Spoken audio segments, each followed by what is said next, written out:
I call the Urbana Historic Preservation Commission meeting to order. Could we have roll call, please? Mr. Hayes, Ms. Novak, Here. Ms. Pagliuzzo, Ms. Pollock, Mr. Seiler, Mr. Shepard, and Ms. Smith. Here. Okay, we have a quorum. I would like to welcome our newest member, Renee Pollock, to the commission. Renee is filling Matt Metcalf's unexpired term, I think, or was it a new? Okay. All right. Turn this Sure. on. It's on. Good. Anything you want us to know about your preservation interests, or? Yes, I'm really interested in having the city of Urbana continue to pursue preservation to its logical limit.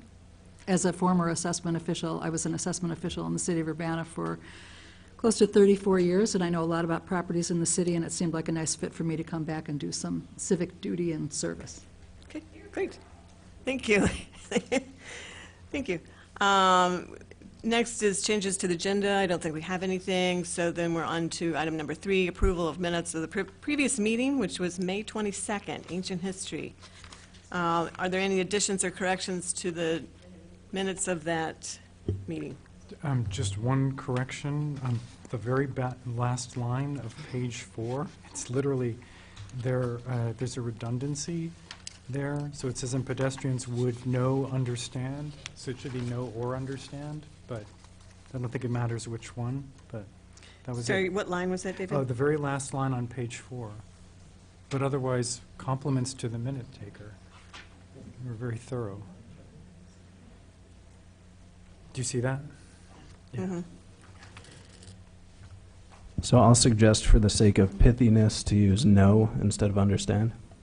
Got it. Good. I think that's Are there any other additions or corrections to those minutes? No. I move approval. It's been moved by Kim Smith and Second. seconded by Renee Pollock. All those in favor signify by saying aye. Aye. Opposed, same sign. Minutes are approved as corrected. Thank you. Do we have any written communications? Yes, we do have one letter from Judith Barr, who emailed it in this afternoon. Dear Mr. Ritchie, please be, this is regarding 803 West Main Street. Dear Mr. Ritchie, please be informed that I have no objections to the request by Eric and Naomi Jacobson to replace an existing deck with an enclosed sunroom and a larger deck at their house, 803 West Main Street. Thank you, Judith Barracks. And then she later emailed to confirm that her address is their neighbor at 808 West Main Street. We will print this off and put it in the record. Okay. Very good, thank you. Next item is audience participation. This is a point where we allow for general historic preservation commentary. If you want to comment on either of the two certificates of appropriateness, we have other times in the meeting as part of the public hearing when we can do that. So does anybody just want to say preservation things during this time? Good job, thank you. Okay, we will move on. We have no continued public hearings and no old business, so we next have 2 public hearings, and I'll open the first one. Hereby open HP 2019 COA-01, a request by Andrew Fell for a certificate of appropriateness to replace windows, repair exterior walls, replace the porch, add a deck, and add a door overhang at number 2 Buena Vista Court. Our bylaws call for a very regulated process in conducting the public hearing, and so everybody will get a chance to speak and speak again during this process. We start with staff report, though. Marcus. Good evening. I would like to start off with saying thank you for being on the board and the new members, and I look forward to continued and increased participation from board members. Mr. Fell is the applicant on this case, and he is here tonight to answer questions and provide additional detail, especially that won't fit into a packet. Number 2 Buena Vista Court is a contributing property in the Buena Vista Court Historic District. This request would allow the renovation of the home to resume as a residence. Repair plans include replacing the windows, repairing and replacing portions of the roof, repairing portions of the exterior walls, repairing and modifying the front porch, replacing exterior doors, and other activities that are either exempt or approved administratively. The property is located between West Elm and Springfield Avenue along the private Buena Vista Court here. It is the second property north of West Elm Street, number 2 Buena Vista Court. New construction includes adding a deck and adding an overhang to the rear door. The only proposed site change is adding an air conditioning condensing unit on the north side of the house, well inside the required side yard. On July 19th, 2004, the Urbana City Council designated Buena Vista Court as a local historic district and included all 8 homes on Buena Vista Court as contributing properties. The project would include exempt undertakings which require no certificate of appropriateness. This would include painting the previously painted surfaces, mainly the exterior walls. The colors will be changed to an ochre for the main color. Interior renovations would be, walls would be renovated by removing the deteriorated wall finish, furring them out, insulating, and then refinishing. Also, there are minor works being proposed that do not require HPC approval. For a certificate of appropriateness, they are reviewed administratively by the commission chair and the acting zoning administrator. These include replacing roof cladding with like materials and all other exterior building and maintenance and repairs. So in this case, the EPDM roof membrane is deteriorated and needs to be replaced. There's been a good amount of water damage into the interior of the building, affecting both the ceiling and the floor. And then also many sections of the stucco layer are damaged or missing. These would be repaired or replaced and then repainted as previously noted. And then another minor work is doors. So the memo had said that both doors were replacement doors. We learned later from Mr. Fell that the front door is an original door, but it's had a pretty good sized pet door cut into it and needs to be replaced. And finally, the air conditioner condenser, there is currently no air conditioning, and they're going to add that, and adding an air conditioner is an approvable minor work that needs to be administratively approved. I will state that due to the weather and wanting to get the house sealed up before inclement weather really hit, Mr. Fell applied for a minor works certificate of appropriateness, which was approved by HPC Chair Novak and Acting Zoning Administrator Garcia on December 10th of 2019. That was strictly for those replacing the roof that needed to be buttoned up before the snow hit. Major works that are proposed which require review by the HPC, the most significant one is that the applicant proposes installing new either vinyl or fiberglass replacement windows. These would replicate the original 9-light pane design. One kitchen window would be 2 inches shorter to accommodate a kitchen counter renovations, and one basement window would be replaced with an egress window for safety. City staff did recommend to the applicant to investigate restoration costs for the original windows and for wood sashed replacement windows. Mr. Fell did bring in an example of one of the windows for your inspection. The second significant major work is under porches, decks, and attached steps.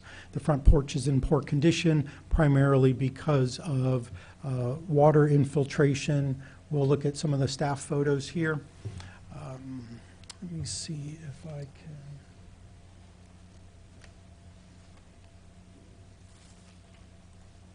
I'll actually bring in some of the photographs.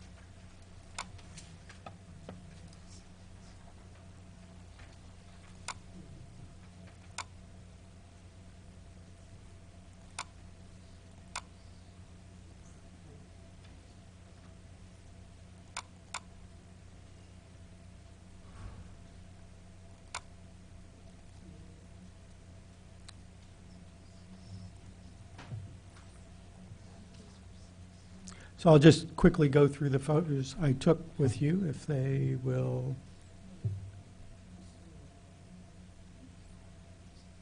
Are they up on this? Yeah. Yeah, And are they on your? no. Okay. If I can direct your eyes to, oh, all right. We will simply look at the pictures that you have in the exhibit.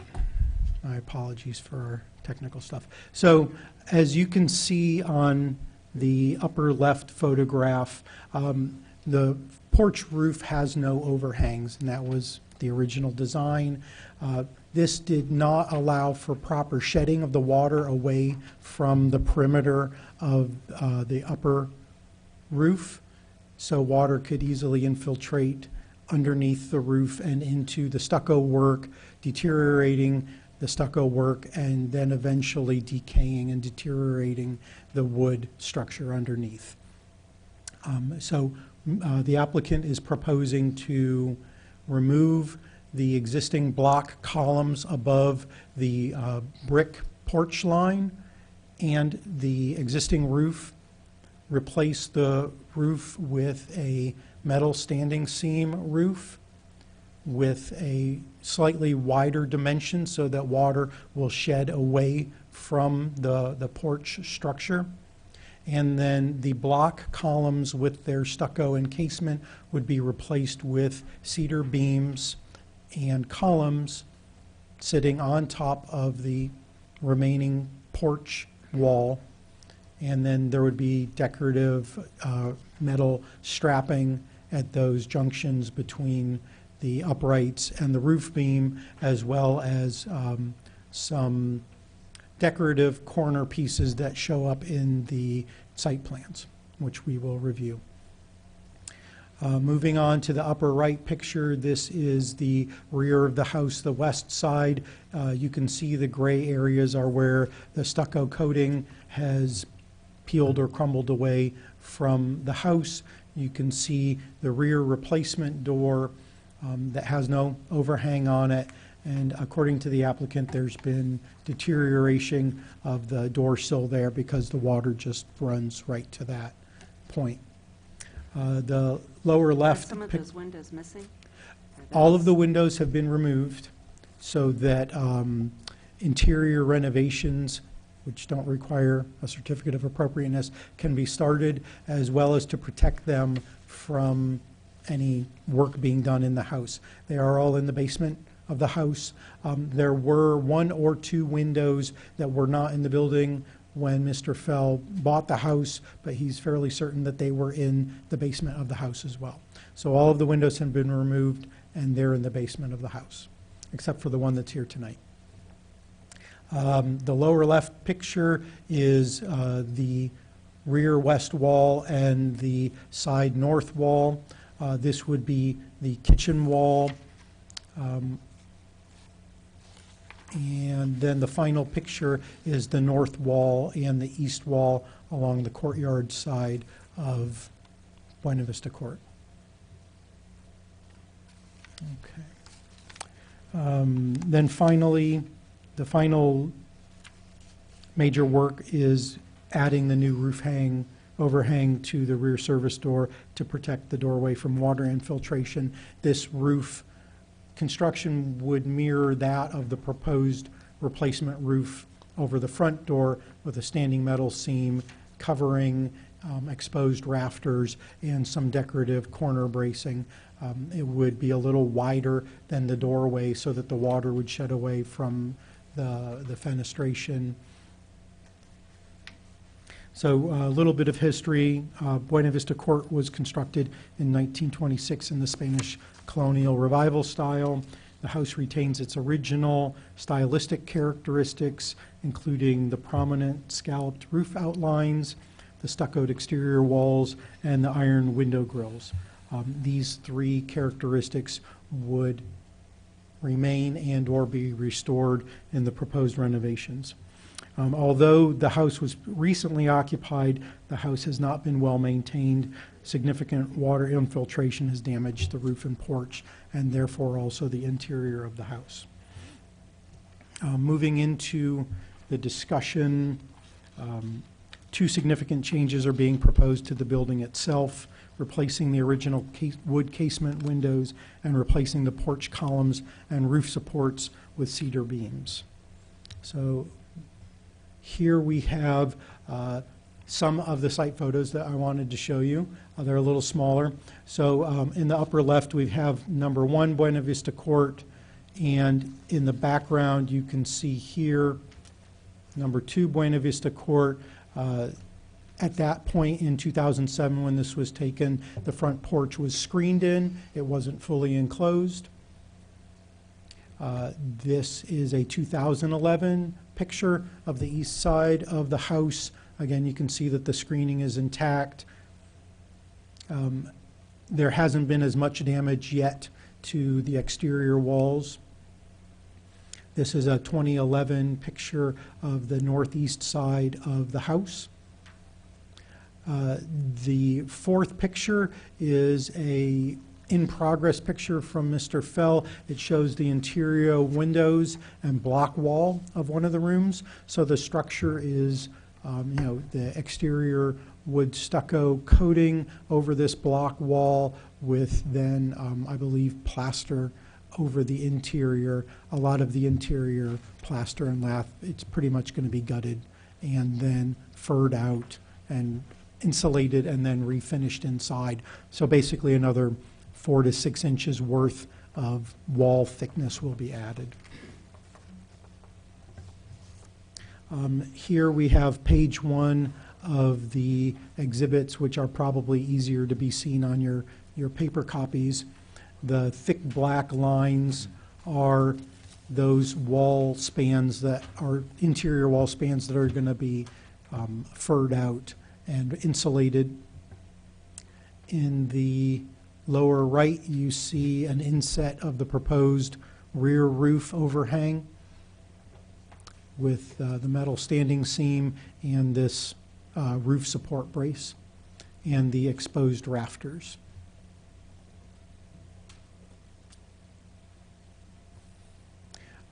In the northwest corner, you see the proposed basement egress window and the proposed air conditioner condensing unit.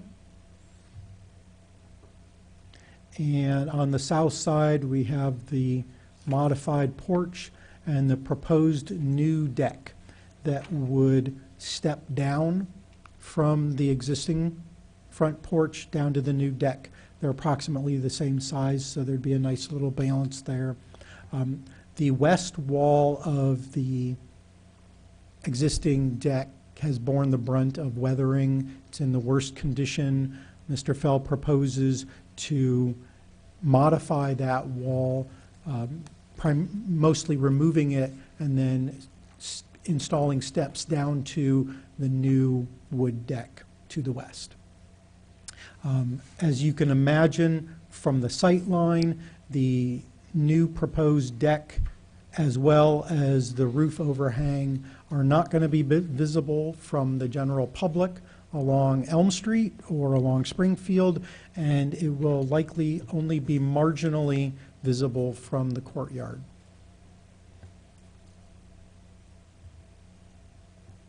Here are the elevations in the site plans. You can see a long shot of the cedar beams in the proposed porch, as well as the roof overhang and the deck. And here are insets showing the cedar beams and the metal strapping proposed for the front porch. as well. It is interesting and I think commendable that even with the amount of roof and water damage that they will be able to salvage the existing scupper and downspouting for that roof drainage. And this is the final sheet showing some of the electrical from the site plans. It shows again the air conditioner condensing unit. A portion of the basement, the south half, will be finished. It's not planning to be inhabited, but because the washer and dryer will be down here, they would like to have that egress window on the north half unfinished in the mechanical room. So here are the renderings. This is showing the ochre and turquoise paint selection, and it, I think, better shows the proposed porch work. Again, basically the existing block columns above the brick line would be removed and replaced with the cedar supports and columns. It would also have these exposed rafters. So this is a shot from the southeast. Let me go back to that real quick. So from this vantage point, you can see beyond the shrubbery this portion of the proposed deck, as well as the roof overhang peeking out. This is a shot from the northeast, showing the north end and the steps going into the front porch, as well as the proposed condenser unit. And this is a pretty good shot of the front of the house with the replacement windows and the proposed deck and the step down from the existing porch. And finally, the north wall of the house.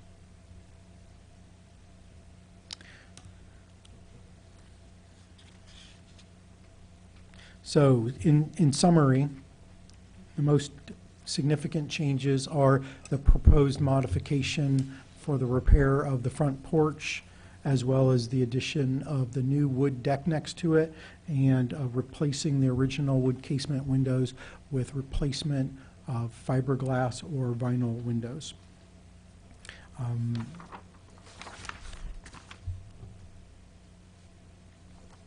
Staff went through the requirements for the certificate of appropriateness with the staff analysis. A lot of it is repetitive and overlapping. Because it's overlapping, it's repetitive. The staff feel that some of the windows are reparable and that not all of them should be replaced. And staff did not have a concern about the addition of the new wood deck next to the porch. And in addition to the windows, staff felt that for the most historically accurate maintenance of the front porch, that the columns and roof supports should be repaired if possible. The proposed replacements are acceptable, but not necessarily the most historically accurate, because the criteria in the zoning ordinance say things like retain and preserve the historic character of a property, avoid removing or substituting distinctive materials or altering features. We felt that it was necessary to acknowledge that whether or not the proposed changes might look good or fit in with another aspect of the Spanish colonial revival period, it would not be replicating what was originally on the house. So we will leave it up to the HPC to determine what they think that the best decisions are for each of those items. So a couple of things that were kind of not involved, or that not enough information was available about treatment methods. The criteria say use the gentlest means possible. Mr. Fell has secured the services of a mason. He's aware that there is a unique stucco pattern that needs to be replicated. They have not determined the level of damage to the walls. It might be that sections of it are repairable, or it might be that it needs to be stripped and, freshly replaced. That has not been determined at this time. There's no evidence of archaeological features on the site. So overall, staff believes that this proposal meets most of the requirements for a certificate of appropriateness, with the following exceptions. If the original windows are beyond repair, it would be preferable for the replacement windows to be made of wood rather than vinyl or fiberglass as proposed, and it would be preferable for the porch columns to be repaired or replaced in kind and stuccoed to match the original character of the building. In addition to meeting the necessary requirements, this proposal would restore the character-defining elements that make the Buena Vista Court bungalows a unique Urbana historical feature, allowing it to become once again a lovely home in this historic courtyard community. So the staff recommendation is to approve a certificate of appropriateness with these conditions, that construction be in general conformance with the attached site plan and elevations, with the following exceptions: that the original windows be repaired, that the porch columns be repaired or replaced in kind and stuccoed, that additional certificates of appropriateness be obtained prior to undertaking any minor or major works not contained in the attached site plan and elevations, and that any modifications needed to this site plan and elevations regarding the major works approved in this certificate of appropriateness due to conditions discovered during construction activities may be reviewed and approved by the HPC chair and the zoning administrator prior to their commencement, and reflected by amending the certificate of appropriateness. That would only be for major works that might be approved tonight, not for things that weren't addressed in the original. Those would have to come forward with new additional certificates. And that's the end of my presentation. Okay, I did want to add that we're also dealing with the National Register Historic District as well. The National Register designation was on June 15th, 2000, and it's under its original name, which was not its name for very long, but it's under West Elm Street Court. And so then the local designation followed that. And it's not to say that National Register has any design guidelines or any restrictions or anything. It's just that National Register is a pretty high threshold for integrity issues and importance and significance. So we just need to take that into the context of our discussion, I think. I appreciate you pointing that Does out. anyone have any questions for Marcus that won't get us into discussion yet? Yes. I just had a quick comment. On the application, I think it's noted that the air conditioning unit would be on the south, which I believe the site plans show it on the north. Yes. I think that was a typographical error on the application. Okay, good. I just wanted to make sure that we were clear on that. Thank you. I had a question, actually, on the first page of the application for the COA. Under property information, it says that it's vacant condemned. Single-family house, is the house condemned? No, it's not. Any other questions for Marcus from commissioners? There being, yes. I think actually just one more. I was just trying to get to the matrix at the end of the HPC ordinance. Isn't the roof replacement also considered a major work? Because we were under the understanding that the existing roof is an EPDM membrane roof and is proposed to be changed with the same type, that would fall under the minor works of replacing roof cladding in kind. Right, but the roof on the porch. Yes, that would be a major work. So Okay, yes, just so wanted to that make sure. should be on the list of things that you all would, let me just double check. Okay, yes. So I had that listed under porches, decks, and attached steps. So I included that as the front porch. So that is considered a major work. Okay, Yeah. thank you. Okay, Thank you, Marcus. I don't, I don't know if we're going to need you to still operate the photographs and things on the computer, but next up is the nominator petitioner, who is Andrew Fell.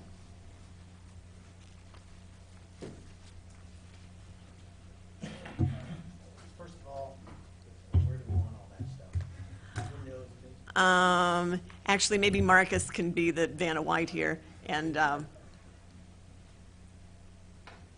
we're going to need you to be on the microphone, Andrew.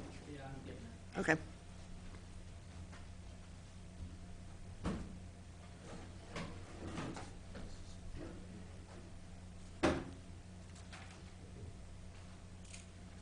These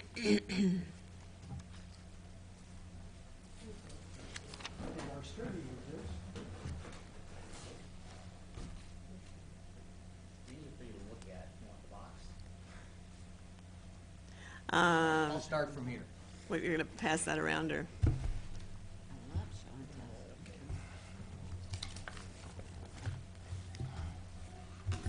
Ready? Go. Yep. Okay. Thank you for your service. Appreciate that. Before I kind of launch into what we want to do, I think it's important for you to realize kind of what we're up against in this building. There's literally nothing inside salvageable and nothing inside right now. So we bought the building in December 13th. We closed on it. Took about a week to clear the junk out of it. Then we had to strip everything out of the inside. So every bit of plaster, floor is still there. Ceiling, insulation came out. There's not a 1 inch of electrical wire in there, not a piece of plumbing, not a piece of ductwork, nothing. After that, the condition of the exterior walls, they're clay tile walls, and the way they built them was kind of similar to the way they built masonry party walls in the past, where they would take a piece of lath and stick it in a mortar joint and then nail lath vertically and plaster it. Well, the way these are built, it's got 8-inch clay tile, and every 2 feet they stuck a 1x4 in as a piece of lath in the mortar joint, and then nailed Celotex, which kind of like drywall, kind of like masonite sort of thing, nailed that directly to the 1x4s, and then skim coated it with plaster. So between the inside of the clay tile wall and the finish wall was probably about 2 inches. So when all the plaster was, or the Celotex was taken off the exterior of this, probably more than half of those 1x4s were rotted completely out of the wall. So I was left with about a 10-foot high block wall, and every 2 feet had about this much mortar in the joint. So I was honestly worried about this thing falling down. Not only that, it had about a 4x4 hole in the roof and a 4x8 hole in the floor and a basement full of water. So at this point, we're to the stage where we had to have someone come in and deal with the inside walls. So we've had the mason that we're working with came in, and we removed all the furring stuck in the mortar joints, and then parged, I'll say, the inside of these walls. Because what has happened, and it's pretty clear, especially on this house, the thing that deteriorates the outside of these the most is the inside is so porous, the water just migrates to the outside. And it's really evident on this house where the walls were in the worst shape, because when we bought it, there were places where there was no Celotex left. You could see completely to the block, and in lots of places in the house. So kind of as visual aids, well, do you have the pictures? Are they past? I printed off just a couple pictures. Yeah, we have 'em. And those were pictures that I took the day we bought the house. So one of them is the bathroom, so you just get an idea of the bathroom. And the other picture is the dining room, and that is where that's the hole in the roof, so those columns are holding up the roof, and the sheet of plywood on the floor is covering up the gigantic hole in the floor. And when we stripped everything out, this is the outlet that was in the dining room next to that wall. That's what the condition was. And I don't know how long water had been getting in there. That's the gas line that was coming in the house. Okay? So we're left with kind of a situation that is a little drastic, and makes me nervous about investing too much money in a house that has a significant and indefinite upside to it. So what I've, perhaps luckily, one of the houses came for sale last week, and it ironically is exactly the same floor plan of the house we bought as a mirror image. And that house is for sale for $125,000, which I would claim is, yes, I have the ad for that there, which is, I think, more than that house will get. So I think it's worth, I won't say substantially, but obviously less than that. And I seriously doubt anyone on Buena Vista paid anywhere close to that for the house they have. So that kind of gives us a gauge of what the investment can be in this property and still have it at least be a viable economic thing for whoever owns it, even if it's not me. So I think the first thing that I like to talk about is replacing the windows. Now, one of the ironic things in that ad is that it says, when they list what's in this house and why you should buy it, and I don't have the ad right in front of me, but it says it's freshly painted and has newer windows. So an ad that says, it's in the ad because that's a good thing.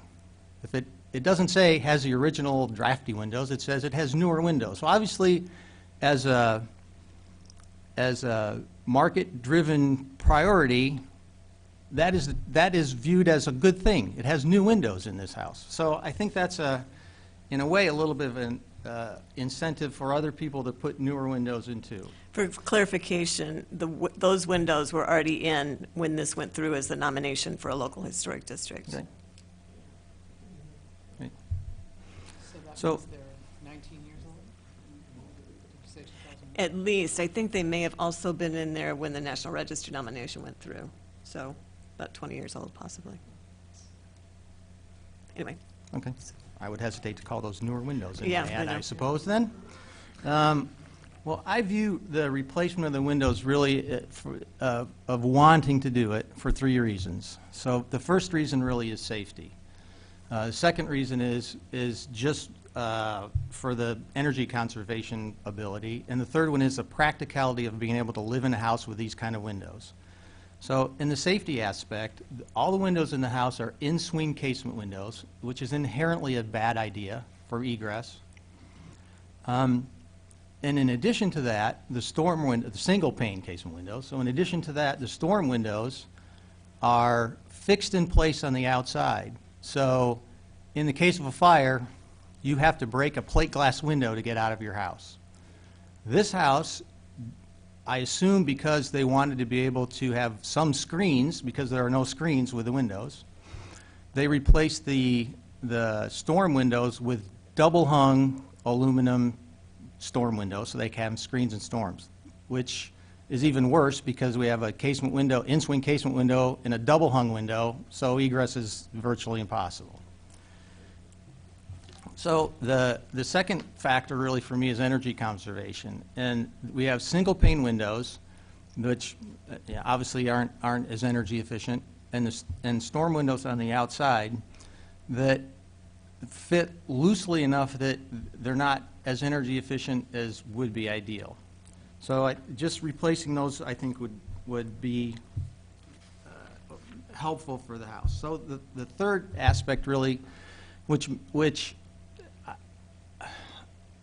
I admit is probably not necessarily a concern of this board, but the reality of having in-swing casement windows is it's nearly impossible to efficiently put any kind of window coverings on them. Because to open your window, you have to take the window covering completely out of the opening and open the window, and then you cannot put the window covering back in. So if your windows are open, you can't have window coverings unless maybe you have a shade that's completely inside and you can open the window and it fits inside the sash and you can lower it again. To me, that's a problem.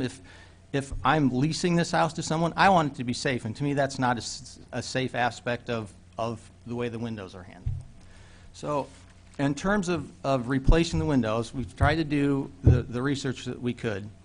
Well, I'll back up a little bit. there is one window I don't have, wasn't there, don't have it.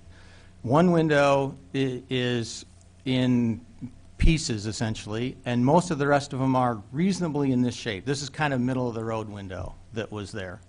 And we do have all of them. They're in the basement. We have, except the one, and we have all but, I think, 2 storm windows are in the basement. So I have all the windows and the storms. And I've actually, other people in the neighborhood have asked if they could have them if I don't use them. So if I don't use them, they'll get used. And the storms, again, are aluminum? No, the original wood storms, Wood storms. which is a sash that Okay. clips on top, Right. comes down, and Yeah, you lock I'm it in experienced place, with and it's a top and bottom light. Right. So it's a Were double some light. aluminum too, or they're all wood? No, they're wood. Okay. They're wood. So in terms of replacing the windows, we've looked at a bunch of options. And the window company that I've gone to here is Pella, because they have locally the best service. We get the best, we can talk to people, which you like. So they give in prices for multiple kinds of windows. And it's kind of in order of, I'll say, cost is, aluminum, which is that one, or I'm sorry, vinyl. So, and this is their vinyl window. This one is fiberglass. And then we got prices too on these 2 windows. This is an Architect Series windows, clad wood window, and that's also a clad wood window. They're built a little differently. So in terms of local options, these are sort of the options we have. Now, any of these windows will be made in a profile, so the lights will match that, divided lights, so they'll look like that. So in order to kind of get the best range of what we can do, I also talked to Restoration Works in Kankakee, whose job it is to restore windows. And to give you an idea, ranging in price of replacing all the windows in the house, vinyl windows come the cheapest. Just the material cost is about $5,200 for that, ranging in cost to go up to this window, which is about $10,000. These windows, to get fixed, is $26,000. So a house that, when we're done, is maybe worth $120,000. I can't spend a quarter of the budget on the house on fixing the windows. And the other detriment of trying to repair the windows that we have is I'm without windows for several months, and I can't do that either. I can't have a house that's just open. I'm trying to fix this house. So for me, it's problematic in many ways to keep the existing windows. And quite frankly, for me, as someone who's going to lease this house out, safety is the most important factor. I don't want someone to die in this house because we don't have proper egress windows. Okay. So we want to discuss windows before we move on? Why don't you do all the presenting of evidence, and then we'll Okay. go from there, yeah. The only other thing I'd really like to talk about is the porch. We'd like to redo the porch. Again, it's mostly because of the way it was originally constructed, while probably current with the message at the time, is an awful way to build a porch. The wood frame of this porch on top is encased in concrete, and any water that gets in there just rots it away. And it's pretty evident if you walk around this neighborhood. Almost every porch has had work on it. Some of them are gone, and I would assume because they rotted off the house. And this porch is exactly the same. The beam in the middle that now is covered with OSB was missing. I have no idea what was holding this porch up, because the beam was completely gone. So while I think that the design for the new porch is not, I don't think it's inappropriate, because every porch here is different. And part of the guidelines that are followed reference that you should respect what happens in a neighborhood or building or historic district, what happens over time. And to me, over time is what happened to this district is the porch has failed. And and there are probably 8 houses with 8 different porches, and that's not true. 3 or 4 of them are kind of what they used to be, but almost all the porches have been rebuilt in one way or another because they weren't constructed originally very well. So I would like to build it differently so that it will last longer. And guess I'll stop and entertain questions, comments. Yeah, so we're not going to get into discussion yet, but if anybody has any questions in particular for Andrew, now is the time for that. I had one question. The header bricks that are used along the parapet line and for the trim, are those painted? Yeah, they're painted now, and they're a whole bunch of them are just spalled off, and so we'll replace what we can. But yeah, it's all painted. Everything's painted, and if it helps, actual color samples. So which Oh, okay. will leave there. Can I ask a question about the re-roofing of the house? Sure. I've never re-roofed a scalloped parapet with EPDM. How Well, do they? well, Marcus was not exactly right. Okay, we haven't re-roofed the house yet. We've had the roof patch. It's tar. It's basically, it's a tar roof right now. But how will you do that? I'm just kind of. We'll do it with EPD. You just run it up and you put every retaining bar goes around, flash over it. But okay, but. No, is it'll it- just go up is it- flat. I know. No, there's a pretty tall parapet there.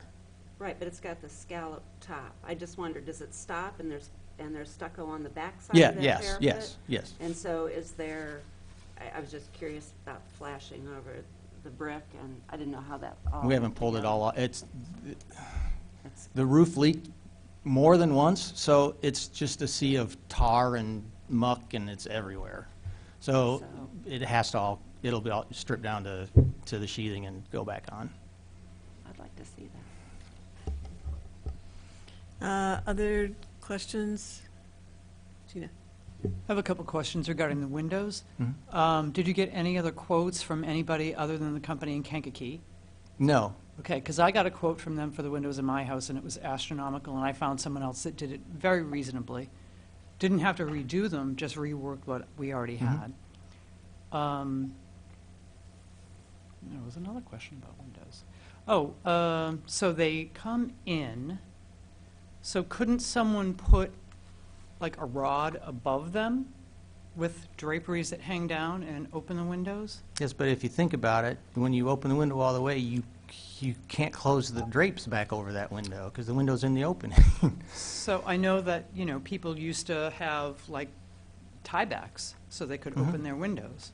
So I suppose that could be done? Sure, yeah, there are a lot of things that could be done. And how many windows are in the house? 13 upstairs and 5 in the basement, I believe. And $26,000 was the quote you got for 18 windows? That was a quote for 13 windows. That was a quote, if I take the windows to them, Yeah. leave them there for 4 months and then bring them Yeah, back, and there's- then install all the hardware and the windows. They're extremely expensive. There are other people that, have a much more realistic cost point for window restoration that I've dealt with. Thank you. Other questions? Is it possible to get true divided light windows? Not in that series, no. Is it possible to Pella to make? Yes, Pella will make them.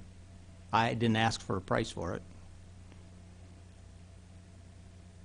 But these are just glue-in is what you're looking at, or then Well, there's... the difference in and none of these are, no, we don't have one. So the way they do it in this series is there's an interior mullion and an exterior mullion, and then they have a piece that's in the glass, right? So between the 2 panes of glass, there's also a frame. So it looks much more like a true divided light, but it isn't. Does that make sense? I had a question. How did you decide on a deck rather than like a concrete terrace or something that I've seen in some houses from this period? Well, the honest answer is that the west wall of the porch leans about 3 or 4 inches out of plumb, so it has to come down anyway. We could rebuild that wall and leave the porch as it is. We wanted a little bit more extra space, and the reason we did a deck at the height it is because if we step from the porch 2 steps down onto the deck, we don't need a handrail. And if we step 2 steps from the deck to grade, we don't need a handrail. So the deck is the height it is, so we don't have to obstruct any of it with handrails. And if it's that height, it's kind of impractical to pour out of concrete or do out, make out a stone deck because it's 12 or 14 inches off the ground. I'm sorry to hear about the PET access panel on the original doors. So are you going to get, is it a wood door that you'll replace with the original wood door then? Yes. Yeah, the intent is I haven't looked at doors yet, but the intent is to get a door that matches that one as closely as we can. And that's what you would put on the back as well? No, the back door, preferably not, because the door in the front has, I don't remember offhand, 6 lights in it maybe. It's not half glass, but it's a third glass. Mm-hmm. And the door in the back is really a back entry in an alley kind of door, and I don't want a window in that door. So currently it has a insulated metal door in it, which Right. is rusted away, so we have to replace the door. So would you try to get a wood door for that as well? Preferably not. Preferably it'd be a insulated metal door. Okay. Any other questions of Mr. Fell right now? Yeah, I just wanted to ask a question on why the metal standing or seamed roof versus any other material? I just thought it would look better because it's visible, very visible there. And the existing roof that's on there, the slope is pretty shallow. And I wanted to increase the slope a little bit, well, for a couple of reasons. One, because where this porch attaches onto the house, again, is rotted away. So I can't really attach the top end of this porch back to the house where it is. And if the determination is the porch needs to go back and look the way it looks, we'll make that work. I don't know how yet, but we'll make that work. But the reason the porch looks the way it does on the new design, I'll say, is because we were increasing the pitch of that roof a little bit, partially so it drains better, and partially so it's easier for us to attach it to the house. And again, that didn't really answer your question. It's standing seam metal roof because it's much more visible than the roof that's currently there, and would look better than shingling it or the pitch is pretty shallow. It'd probably have to be roll roofing or something that would not look very good. I just was questioning because the point was made that the change in porch design would try to more closely reflect the Spanish colonial revival. I don't think standing seam metal roof does that. So that's my only Right. question. Thank you. Yeah, okay. Is it turquoise? Pardon? Is the standing seam turquoise? Mhm. Blue. Could be painted. I had a question about the posts, the piers on the porch. So it looks like in the replacement materials that you have that the posts are narrower than what the rail wall is. And to me, it has a different look than these being like continuous corner pieces. Is that making sense at all? Or do Yeah, I need yeah. to point- oh. Mhm. Is it possible to have the new beams be the same width so that it still has this look as it did historically, where the pier comes up straight from the ground? It could be pretty close. Without a tape measure there, I can't answer that exactly, but the wall of the porch that the column will sit on is, because it has a brick around the top, it's slightly wider than 8 inches, I believe. So the block is 8 inches, and it's stuccoed on both sides, so it's probably a 10-inch wall. So we could practically, the post that's shown on the drawings is I believe a 6x6 cedar post. We could make that an 8x8 cedar post. It's not going to be the same dimension as the stucco column that's there now.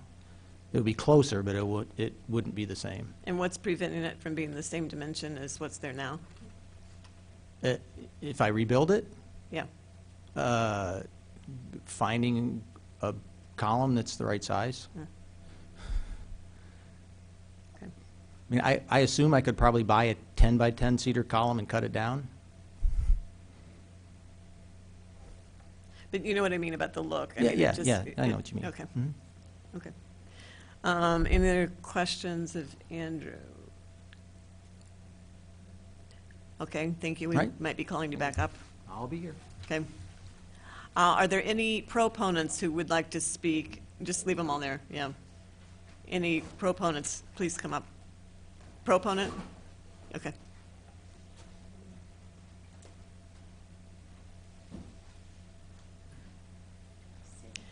Yes, we need to just, and then, oh, do we have sign-in up there too? There's a sign-in that you can do after your comments if you want, but if you could state your name and, My name is Susan Reamer, and my husband Bill is here. And we own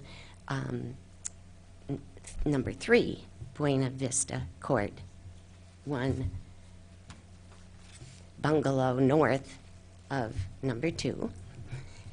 And we decided to come to support because of the condition in which this poor bungalow was at the time that he has taken ownership. I'm surprised that it's standing at all. But when I looked at the things that he was wanting to do and realizing, because I myself had wanted to approach you maybe 5 years ago to do almost the identical front porch, because I did a bunch of research online of the Spanish Revival colonial architecture, and those wooden posts with the wood overhang are much more relevant to the style he's talking about. Unfortunately, in our case, when we were turned into a historic little bungalow, we have a Sears aluminum porch overhang. And I guess this is why, another reason why I wanted to come to support him is that as he's pointing out, how wonderful that some of us have gone in and spent a fortune to fix these places up. But in the end, if you're paying $100,000 more than the value of the property, what do? Just say, well, I made a mistake, and just stop and see if somebody else is willing to come in and pay $26,000 for new windows. While at the same time, just across the courtyard from number 3, so a little diagonal from number 2, is this home that's for sale now for $125,000, and it has vinyl replacement windows. So to me, if he were to do something that's more affordable, that might even include vinyl replacement windows, there are already at least one that I know of that is already there and was considered historic at the time that we were designated historic. The other thing is the porch. I love the fact that number 2 used to have those arched stucco things, but I also saw the condition of that when the guys were out trying to work on it, and there's no saving it at all.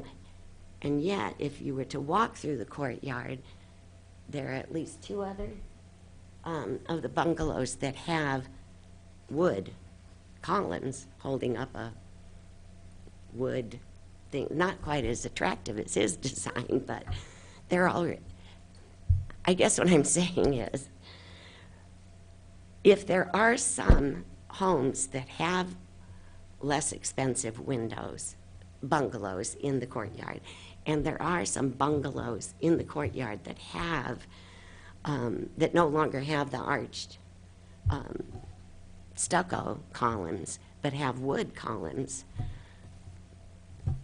Yes, it would be nice if we could keep everything the way it used to be back in 1923, 25, 26. But the cost, again, who can afford to do that? So that's my support. Okay. Does it make thank you. sense? Yeah. Yeah. Could you sign in if you didn't already? We would love to have Andrew be the one to continue working on this bungalow, because I think his designs, everything is great, and it's going to cost him a fortune. Thank you. Does anyone else wish to speak as a proponent?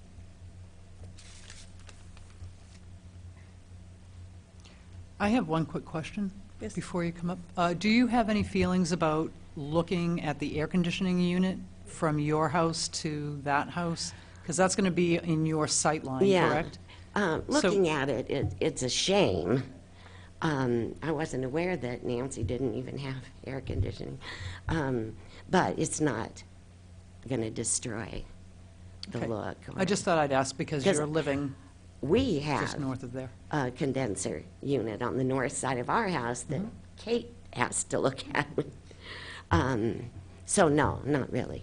Thank you. Yeah.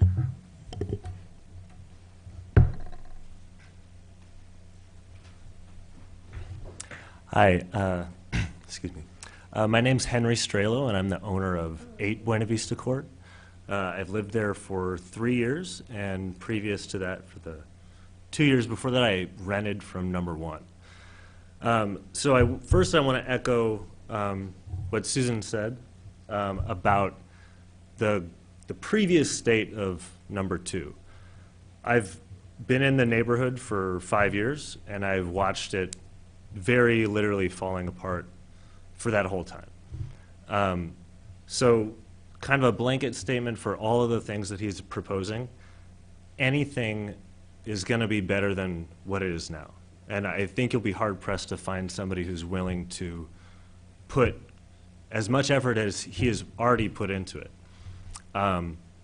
So if we say, no, you can't do this, no, you can't do that, who's the next person that's going to come along and do anything to it? Because for the past 5 years, the porch is overflowing with junk. I'm surprised to know that any of the original windows are there. I've been inside the property. It really is, I mean, you guys have seen pictures. It's almost nothing left on the interior.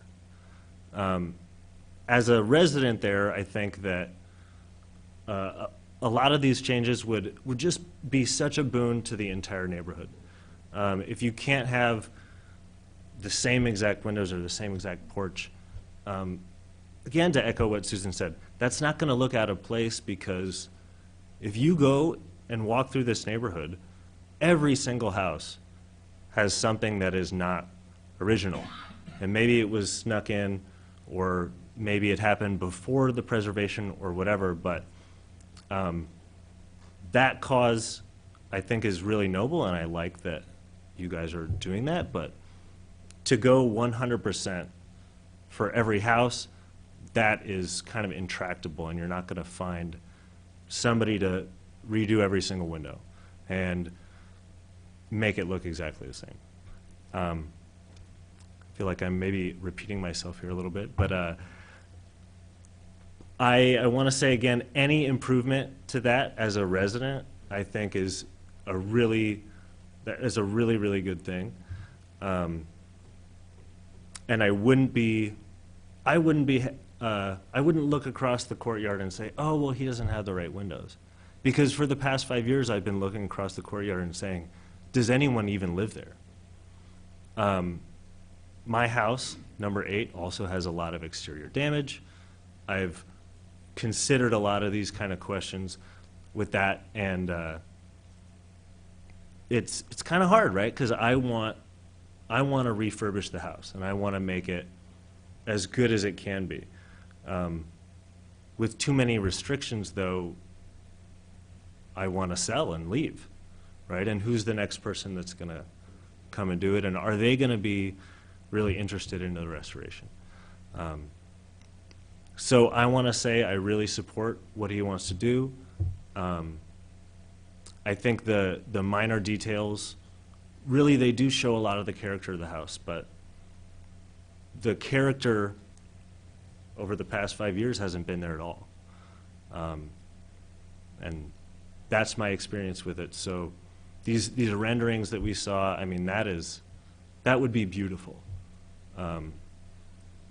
So if we're comparing the proposal to what the houses looked like in 1926, well, we're always going to say this isn't right and this isn't right. If we're comparing that to what it has been or what it would be with a different owner, I would go with this. So I think that's all I have. Thank you. Does any commissioners have questions? No, thank you. Are there any other members in the audience who wish to speak as opponents? Yes, Phyllis. And I'm really shocked because I really didn't think I would be speaking against any part of this. I'm Phyllis Winters Williams, and I live at 810 West Main, so we're in the Main Street Historic District. Before we were ever a historic district, though, my husband and I stood out in our garage for 3 summers, and we redid all of our wood windows. Now, we have 13 windows on our first floor on our sun porch, double hung. And we have, well, it's a lot of windows. It was over 30 windows that we did, but we did it. A pair of janitors in their garage, and we did it. And I can glaze a window with the best of them. So, it's doable. And if there's pieces missing, there are carpenters around. There are craftspeople around who can help that effort. In putting together the historic preservation notions in Urbana, we were told to be careful about ornamentation and applying ornaments that aren't there. It's a cute-looking rendering that's been brought to you, but it's also kind of more California than Central Illinois. That, yes, that may be the Spanish style, but the Spanish style here said we have a big column and not cedar posts. Any building will fall apart if you don't keep a roof on it. And that's just the way it is, whether you're in California or in Central Illinois. Now we're in the historic district on Main, and we've lived next to a house for 32 years that has had nothing done to it. So I know what they're talking about with that. It hurts the value of everybody's property, and you can't do a damn thing about it. But it doesn't mean that we don't want to live in our house and have it look nice. Our porch wasn't built right, and we paid to have it put back the way it should have been. So now we have wing walls with a foundation, not sitting on mud. And I really don't think that the wooden deck is the answer. I have a problem with the overhang on the rear door and all of the overhangs. That really doesn't address the drainage issues that you've got, and that's probably a bit of grading, a bit of tile. I can hear Hank Spees at this point kind of going, where's your pea gravel around the perimeter? There are certain tax incentives that are available to these homeowners because these homes are on the National Register, aren't there? There's an Illinois property tax assessment freeze if you stay in your home long enough to benefit from that. So it can be applied depending on what Mr. Phil does with the property. It has to be owner occupied. Mm-hmm. Mm-hmm. So it would be there for all of these homeowners. I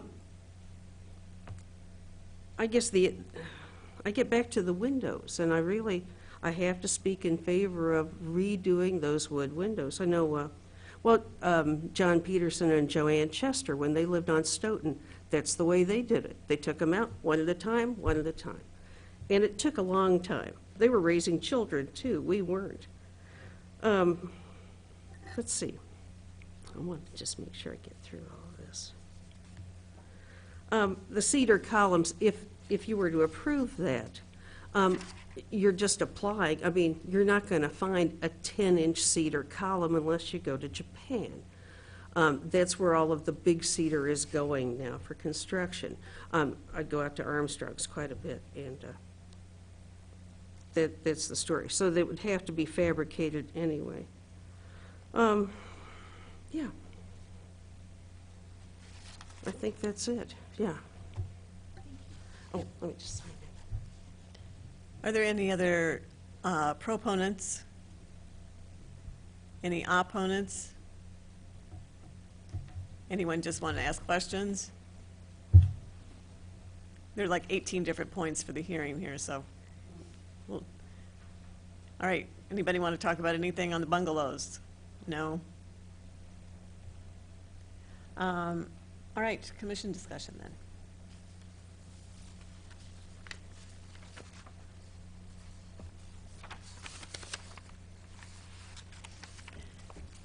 All right, I'll start then.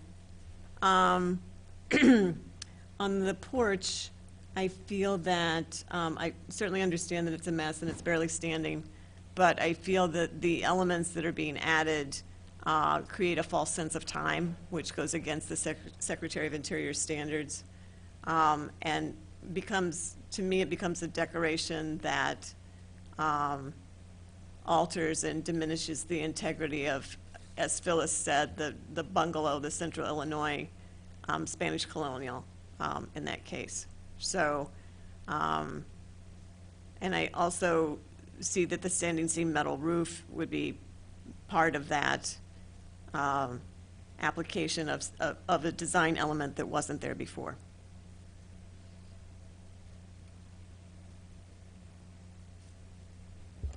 I kind of see your point. I think the point was made that the way that there's not an overhang and the way the roof is detailed, that the water runs off and runs down you know, the face of those columns and the face of the wall of the porch. And the way to alleviate that would be to put an overhang on it, and then that starts to diminish the look of the porch itself. You know, I have a hard time, you know, substituting the materials, but I think the modification to the porch, it does not alter the space or the relationships of the space or the character of the property myself. That's, I don't know, I think, I agree, I think the overhang, it's not a large overhang, but I do think it would help beneficially. And the slope of the roof is not altered that much. I don't know don't know how much it's been increased, but it doesn't appear from the renderings to have been. I have to commend Andrew for purchasing the property and making a commitment to redo the building because it is in really bad shape. I've gone by it. It really is. It's just being held together with not much. Well, and we've been, even in the minutes of the last meeting when we met, we've frequently expressed concern about this and other bungalows in the courtyard. So, you know, we had no way to do anything about it at that time, but it came up. I mean, we've all been keeping an eye on it, so I think we all understand the condition issues. I have a question, too, about the awning on the back door. I mean, that's something that... What?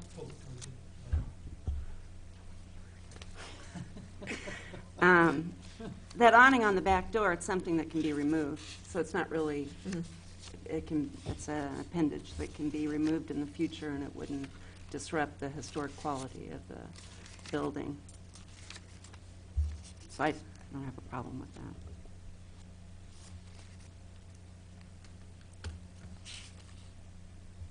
Ask another question. Go for it. I've not restored windows, but when I was out in the hallway and those windows were standing there, I stuck my fingernail in the top of that window and it sunk in completely. So do they remove those rails? and the stiles on the doors and replace them? They sell hardener that That you would be actually there? apply, right? And then you can put like an epoxy in. That's what we had to do to some of our windows. So it's like a wood hardener, and then you can apply epoxy, and then you can sand it What, just like it's wood. Abatron or? Uh-huh, yeah. exactly.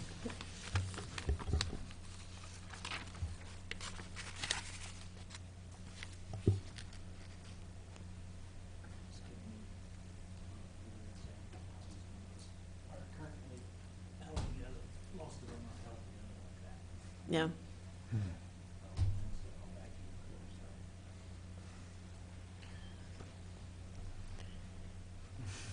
I mean, I could say something here, which is, I mean, I do wonder about a kind of middle ground regarding the porch. So understanding that a 10-inch column could be fabricated, and thinking about other sites that I've looked at before, is there a modification that would be at the roof line that would help bring the water, you know, help it shed, so that it's closer to how it was and that look, and yet it is also getting the water away. I mean, I'm simply wondering about that, because right now, restoring the original as is in its bad design in terms of longevity, versus making something that is pretty significantly different. It seems like there must be a middle ground there that would be cost-effective, and that would meet the standard that Alice mentioned. In terms of the windows, that to me is really a difficult question, in part because you mentioned the possibility or your intention to lease this. And I'm just wondering, I don't know the answer to this, but is there something about given the ordinances of the city of Urbana in terms of renting this property, is there something about these windows that would be problematic? Okay, so the decision about the windows has significance in terms of, I bring that up in part because the properties that were mentioned earlier, if I understand correctly, are all privately owned and occupied. But I do note that the city has some pretty stringent standards, including things like pull-down shades for rental properties. So I just wonder if this would be something that, you know, restoring the windows, the original windows, would preclude the possibility of this actually being rented. I suppose that's a question I could have asked earlier, but it's something that's been in my mind.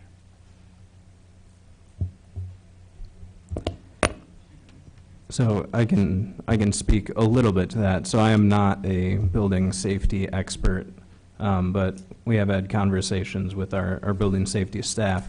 And when you have an existing building, the city does not make you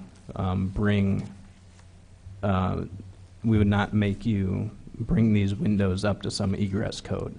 So you could use these original windows. I know there's egress out the front door and out the back door on this property.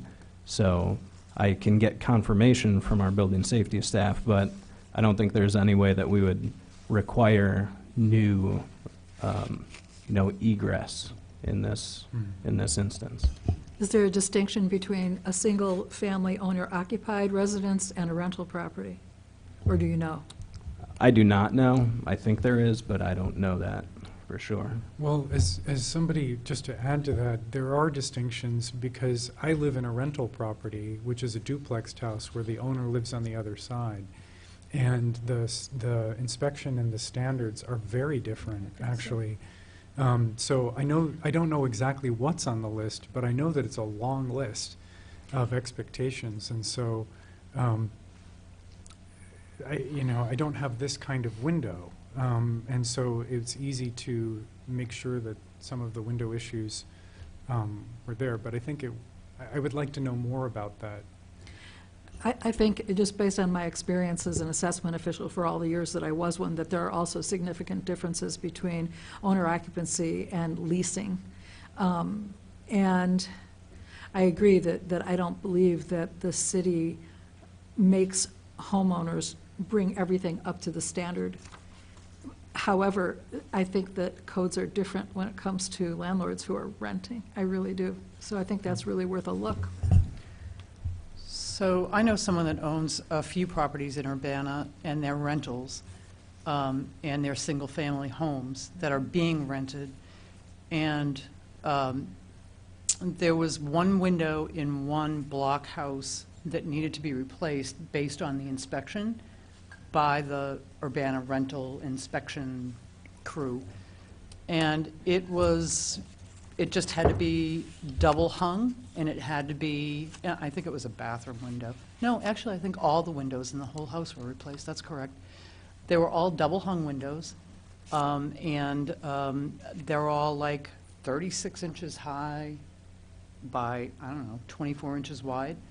And that's what was recommended by the city. So that window looks a lot bigger than that to me. So, and I don't know the code, I'm just, from what I remember happening. There are requirements for egress windows in bedrooms for sizes and so much off the floor. I do not think, I think if you were replacing them, you probably have to bring them up to code. Andrew, maybe, I don't do a lot of residential work, so I'm not up on that. Perhaps you know. Can you speak to that matter? I will admit that I honestly don't know what having the property being designated historic plays into this. Maybe it does, maybe it doesn't. I honestly don't know. But I can say in residential construction currently, there is no way this window meets anything in the building code for egress windows. It can't open in, and the size is okay, but it can't open in, and the problem with, additional problem with this window is when the storm window is on there, now you have two problems, because you can open the window, but it opens in, which is against the code, and you have a fixed storm window, which also against the code, that you can't get out of. And additionally, the storm windows are big sheets of plate glass, and you don't want to break that to try to go through it. So we don't have any egress windows in the house if these are used and the storm windows are used. And for me, as someone who's leasing the house, I'm putting people's lives in jeopardy with these windows, in my opinion, because if there's a fire, they can't legally or easily get out of the house. So one of the things I want to do is put windows in there that are safe, because I'm going to lease this building to other people, and that is a concern of mine. So I don't see that we're going to get this part of the thing resolved tonight, and we're going to have to get information from inspectors. So then I don't know how to handle, Is the question, would the code allow the original windows to continue to be used? and storm windows. Well, I'm sorry to interject, but what I can say is if this property was not historic and I wanted to replace these windows or make it a rental property, I couldn't use these, at least in the bedrooms. At least one window in each bedroom would be a different window. I think And the- the reason I'm putting another window in the basement is for egress, which is required by the current building code. I think it would be to address whether or not there's any conflict between what is a code requirement versus a historic preservation recommendation. Isn't that what we're talking about? In other words, if it's illegal according to code for a rental property Right. to have these kinds of windows, what is the point of holding somebody to a set of standards that they can't do it anyway? I mean, when the inspectors come out and they say, sorry, you can't do, I mean, that's what I'm trying to understand. I don't know. I think a condition could be fashioned such that it said, if code requires replacement windows be put in, then we grant this and don't require original restoration. If code does not require, and then that could be staff administered, staff would determine, and then give the HPC chair and zoning administrator that information. It's kind of a A or B, Yeah. and we could move forward that way. That's what, But- But even if these are existing windows, I mean, I know they're out of the openings right now, but these are still the original windows then. So that, I mean, could it be maybe they would be grandfathered in or something? Yeah, so I believe they would be, but we can find out for sure. But I'd suggest operating under the assumption that maybe setting egress aside, and if there's a recommendation that's made, so if the only issue here is egress, if that's the issue and HPC wants these windows to be restored, then I think, like Marcus said, we could craft some sort of condition that says, unless this is against building code, these windows need to be restored. I think we could, that would cover everything. I don't think that's the only issue. Well- I'm hearing economic hardship. Well, yeah, as the applicant, I'm requesting, even if I don't agree with it, a decision, that even if it's a decision that says we need to talk to the building safety official to see if he's going to allow us, I would appreciate a decision because, and the practical reality is, I can't leave this house with no windows in it for 3 months. I need to get a decision and figure out what I'm going to do and get some windows in there. Well, but technically, the windows should still be in the house because you didn't have a certificate of appropriateness to remove them. Right? Perhaps. That's correct. So, and I didn't mean to suggest that egress is the only issue, but I'm saying let's set that aside because I think there's a way to address that. There could be a condition about that. So then address the other issues like, like economic issues, but really we should be focusing on the criteria at hand. So address the criteria, come to a decision, we can craft a condition that, addresses the egress issue. That would be And- my recommendation. At least, I mean, I think you would admit too that maybe if you could get a couple of other bids from other places, local or something too, like Gina was talking about that she did for her house, there might be other options that are more economical than what you've gotten so far. Perhaps, yes. And I was just going to say, I mean, economic hardship is the next step, that really shouldn't play into our decision right now. If we decide that we would like them restored and then it becomes an economic hardship, that would be the next step in the process. That shouldn't be part of our decision tonight, from my reading of the ordinance. Thank you. So then, all right, so we have, are there other issues? Mainly, we're dealing with windows and porch and elements, right? Does anybody else have any other issues with the wood deck or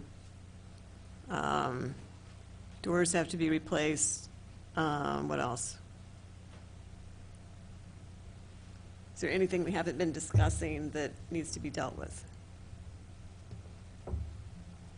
I think in my mind, it's really the roof, the windows, and the porch, right? Those are really the only three major works. But the roof, we can't even see. Oh. is The it- roof on the porches. Okay. Right? Those three things are the only things that we should really be discussing at this point, because everything else is minor and can be taken care of administratively.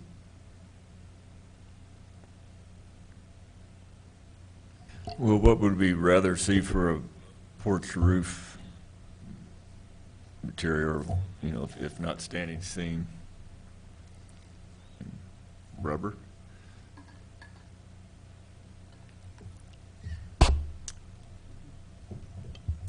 And it's too shallow for, we don't want to see rolled roofing either, so we need an alternative.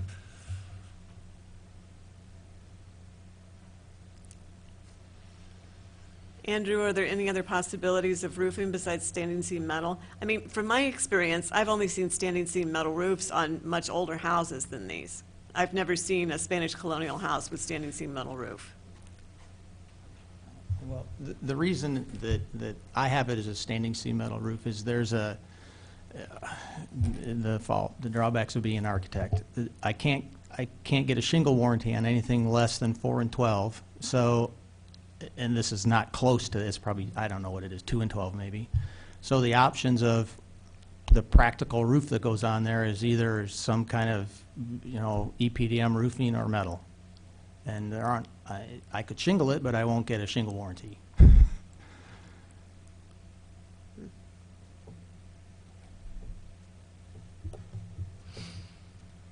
Well, it's changeable, I guess. So you're saying there's really not a reasonable alternative?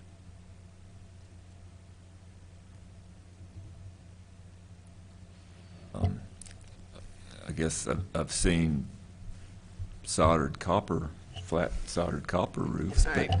I don't think that's in the budget. Sorry, no. Well, so in this picture, so what I have problems with are the exposed rafter tails, because that's not a pre-existing decorative element, and also the posts or piers, whatever the, even I am at a loss for what the term is for what you have going on at the top of the posts here. They are capitals.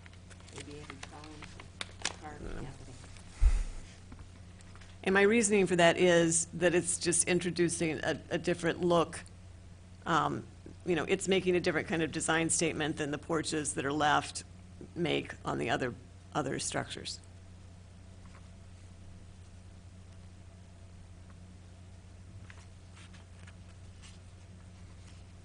And that also includes on the hood over the window in the back, or over the door in the back. It has that same rafter tail design element that's off the main porch as well, too.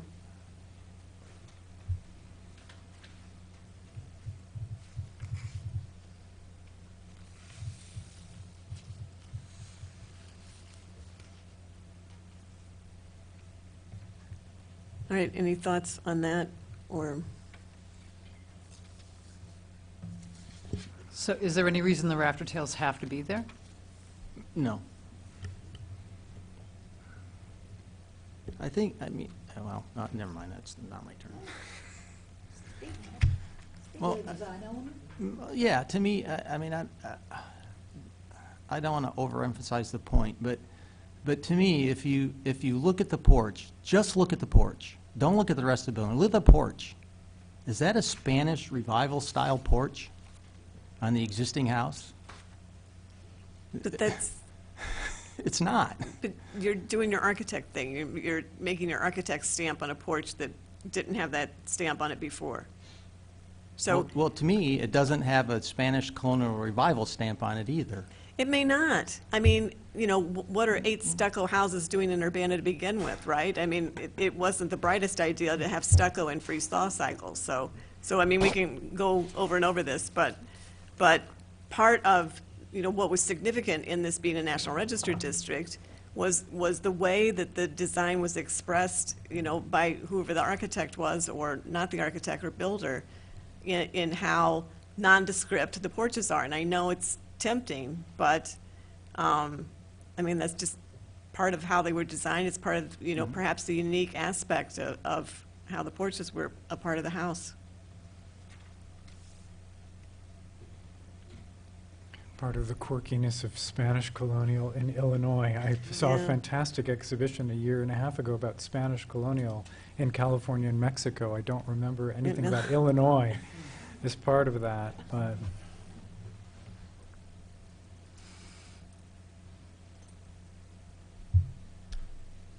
Are there any more questions for Andrew? there's just, I actually just want to add one comment, which is for all of us. I recognize that you talked about energy efficiency, and as we move forward in all of our decisions, thinking about energy efficiency is incredibly important. I mean, as somebody who teaches in landscape architecture, we're always trying to think, and somebody trained as an architect, we're always trying to think about that. So I am sensitive to the fact that I don't believe there's anything in the guidelines that allow us to base decisions on that important. So I hear you, and I hear all of us about that, but I don't see that that can be a basis for making a decision. one way or another. Yeah, but at the same time, historic windows that are properly glazed and caulked with storm windows have the same R factor as a replacement window. And I have, Pella, a couple of windows in my house were replaced by the previous owner, not by me, Pella Architecture Series, and they have those same glue-in fake Muntin things. And I've had plenty of problems with those windows as opposed to my 1933 metal casement windows. So me personally, from my experience, I'm not a fan for the perceived energy savings of these wood-clad or vinyl-clad wood.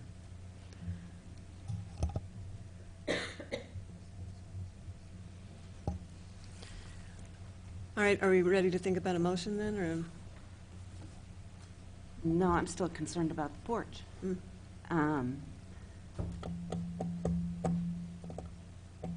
To achieve the overhang issue and to keep the pillars like you like them, he would need some direction, I think, on how you would kind of balance that.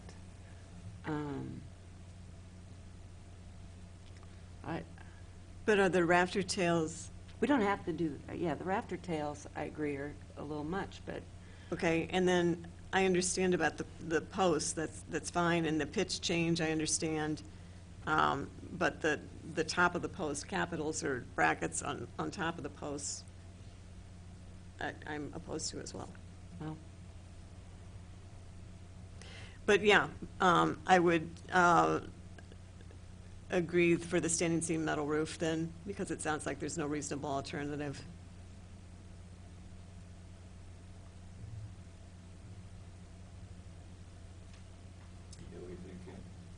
But- no, yeah. No.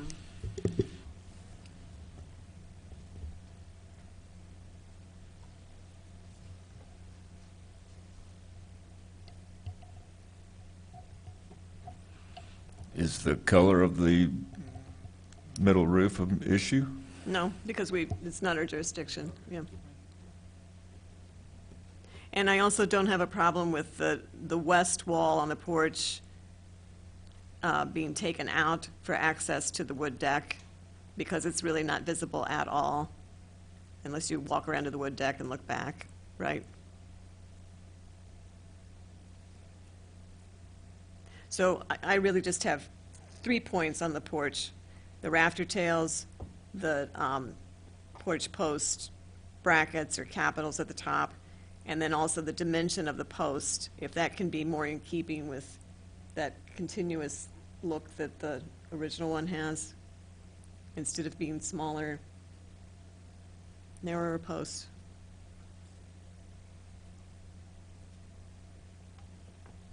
Well, could the post just be all masonry so that they could have the size that's there now,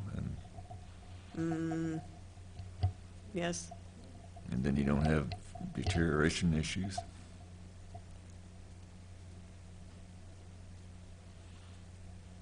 But you still have the roof, gotta come up with a roof that, well, but I think we're going with standing seam metal. well, not the, I guess, how you frame that roof, that,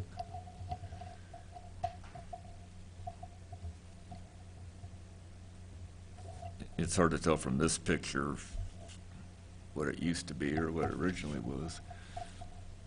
Well, but the porches that are remaining on some of these are sloped like that, aren't they? I think that's not a, yeah. The roof on porch 3 and porch 6, the blue one, has been removed. I think one other one has been removed too. I think there are 3 out of the 8. Porches? Yeah. The blue one, the one behind it.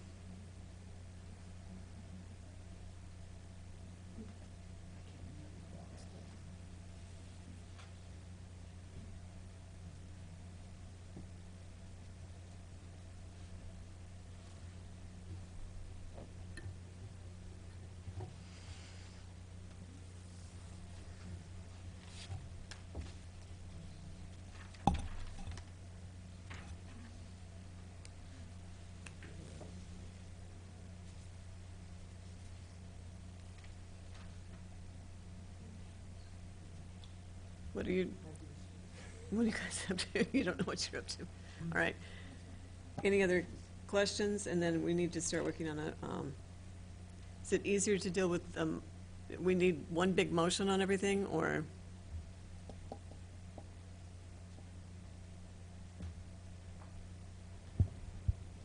Doesn't matter. Yeah, I mean, one big motion would be great if someone could do that. So maybe, guess I'd Right. recommend settling on whatever conditions or whatever statements you want to make, and then cobble that together into a motion. All right, so I will, unless somebody else is ready. Jeannie, you ready? I move that we approve the certificate of appropriateness with the following, following restrictions. Regarding the porch, the rafter tails, and the decorative column capitals shall be eliminated. And the porch posts shall be made larger to be compatible with the thickness of the porch wall.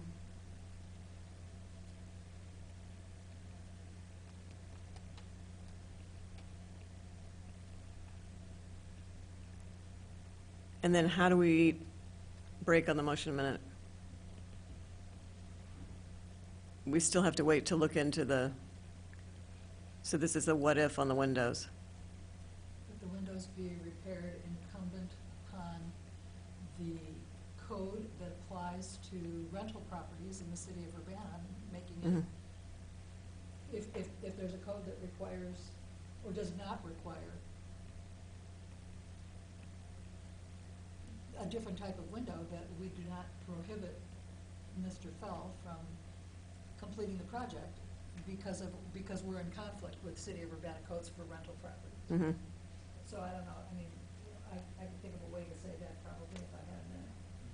But I think that that's what we're thinking is correct, that if it's possible to repair the windows that are, and make them so that they're not cost prohibitive to the point of the entire project, and that to make sure that putting these windows back in is in compliance with city of Urbana codes that have to do with rental properties.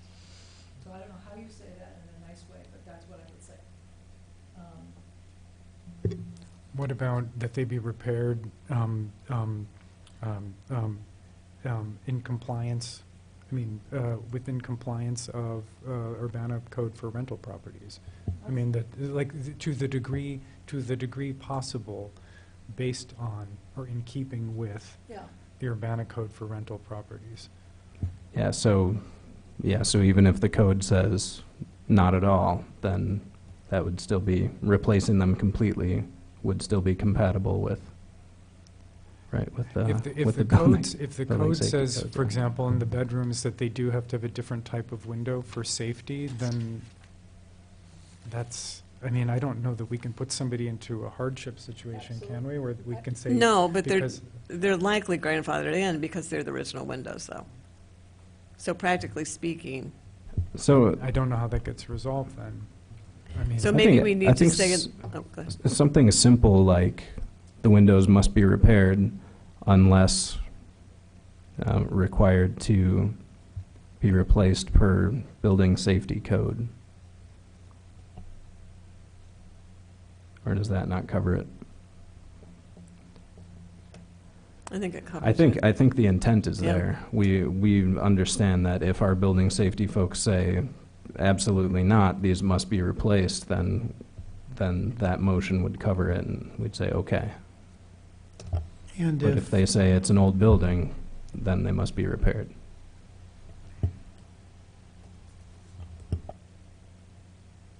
Beg your pardon, will you still get to shorten the two Oh, windows? Yeah, the one. yes, the window that needs to be shortened. But that's just, that could, that's true, size-wise on the window. Sorry. There was going to be like a trim piece or something added in on that anyway, right? So there still might, I mean, if it comes to that, there still might be room for the original window, possibly. Yeah, that's a yes. especially since they open in. If I can make another suggestion, if you find... Eric, I need you to come up. Sure, I'll come up and say... Sorry, you're just not going to be on the mic otherwise. Okay. And then one more thing, if the windows do need to be replaced, based on what we find out from the building safety inspectors, would that then need to come back to all of us, because it's still a major work, so that we can decide what the replacement? This is where the crafting of the condition comes in. A, if code requires replacement, then the HPC would permit replacement with X type, and you fill in that type. If you want vinyl, fiberglass, wood, you fill that in now. If code does not require replacement, then windows will be repaired for any that are permitted to be repaired. So if there are 3 windows in a bedroom and 1 window needs to be a replacement egress-able window, then the other 2 could be repaired, and you would have then said, okay, you repair the 2 and replace the 1, and then you tell us now which type you would accept for that, and that would make its way into the conditions of the certificate of appropriateness, and then we would report back to the chair with what we found out from building safety, and then if it needed to be amended to fill in either vinyl or, designating which ones were getting replaced, we could ask that the site plans be updated to show which ones are repaired and which ones are being replaced. Thank you, Does that Marcus. work? All right, Eric. Yeah, it may be this, this whole issue that you're discussing is brand new to me, but it may be that our existing ordinances and codes simply never anticipated a conflict between a historic preservation issue, a historic preservation need, and a safety need in rental properties. So if there's simply a gap in the governing documents, I think that could be something that might reasonably be brought to the city attorney to present to, some resolution of that to bring to the council, so that Well, that would This have would- to be this- for a this- future thing, because... this would be for future. I'm not saying don't do anything, don't come to any decisions now pending that. I'm just saying that maybe that is a thing that in the slightly longer term might be considered. Okay, thank you. Can I ask one question? Yes. For clarity, and that is, are there enough of the original windows in the house to protect the interior of the house as this project proceeds based on our recommendation? I mean, there are enough windows? All the original but- windows except for 2 or 1, except for window, one exists. That one window. So you don't have to have the house being flooded with water, air, snow, and everything else. You could just shove, put those back in the, okay. I'm just want to make sure that's possible. Okay, thank you. Anybody else have any questions, comments? Are we ready for a vote? We're not We done. we didn't We have to wait pick a on this. window. Yeah, I think yes. the motion got stalled mid-motion, Pardon me. so. And the poll. I have a question on the Imperva windows. Do those mullions, the muttons, are they inside and out? Are they similar to the, just that one? The Imperva don't have the... That's what Pella could give me today, so. Okay. I was just wondering about the muttons, if they were both inside and out, similar to the architectural style.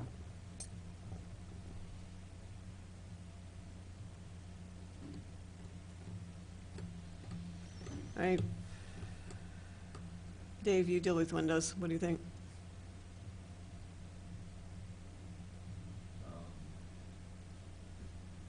I guess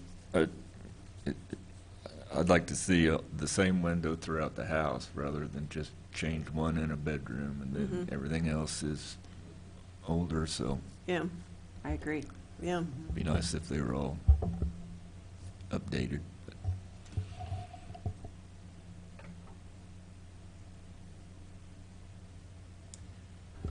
We use a great deal of Pella Architectural Series and some of our renovations that we do for commercial projects.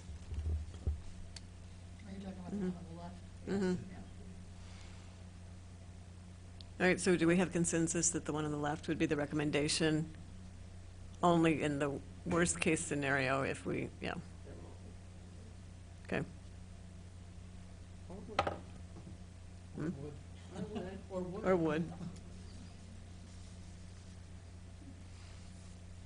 All right, so Kevin, do we need to go back over something? We had kind of different versions of ending that motion.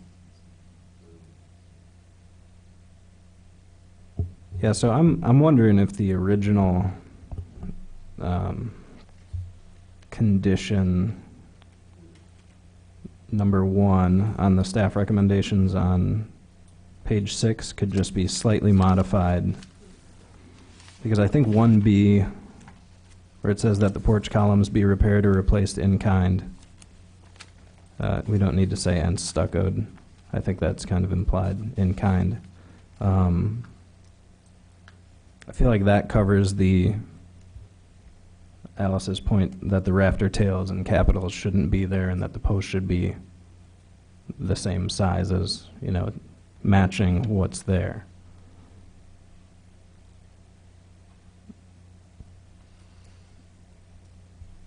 Does that make sense? But with the cedar? No, not with the cedar. I mean, it's just, so that was the idea to have cedar columns? Or was it, Then Dave brought up masonry. okay.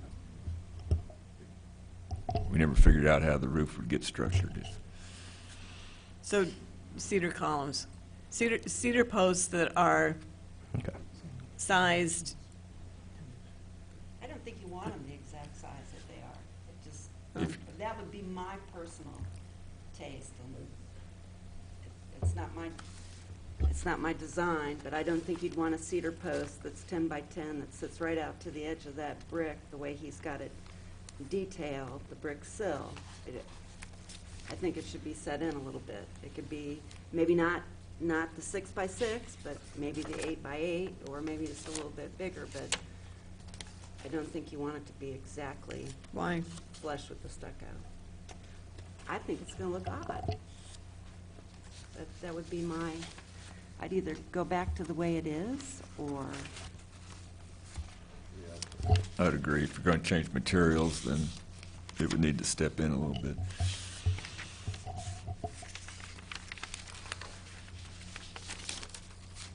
So this looks odd then. I mean, it doesn't look odd because it's the same material.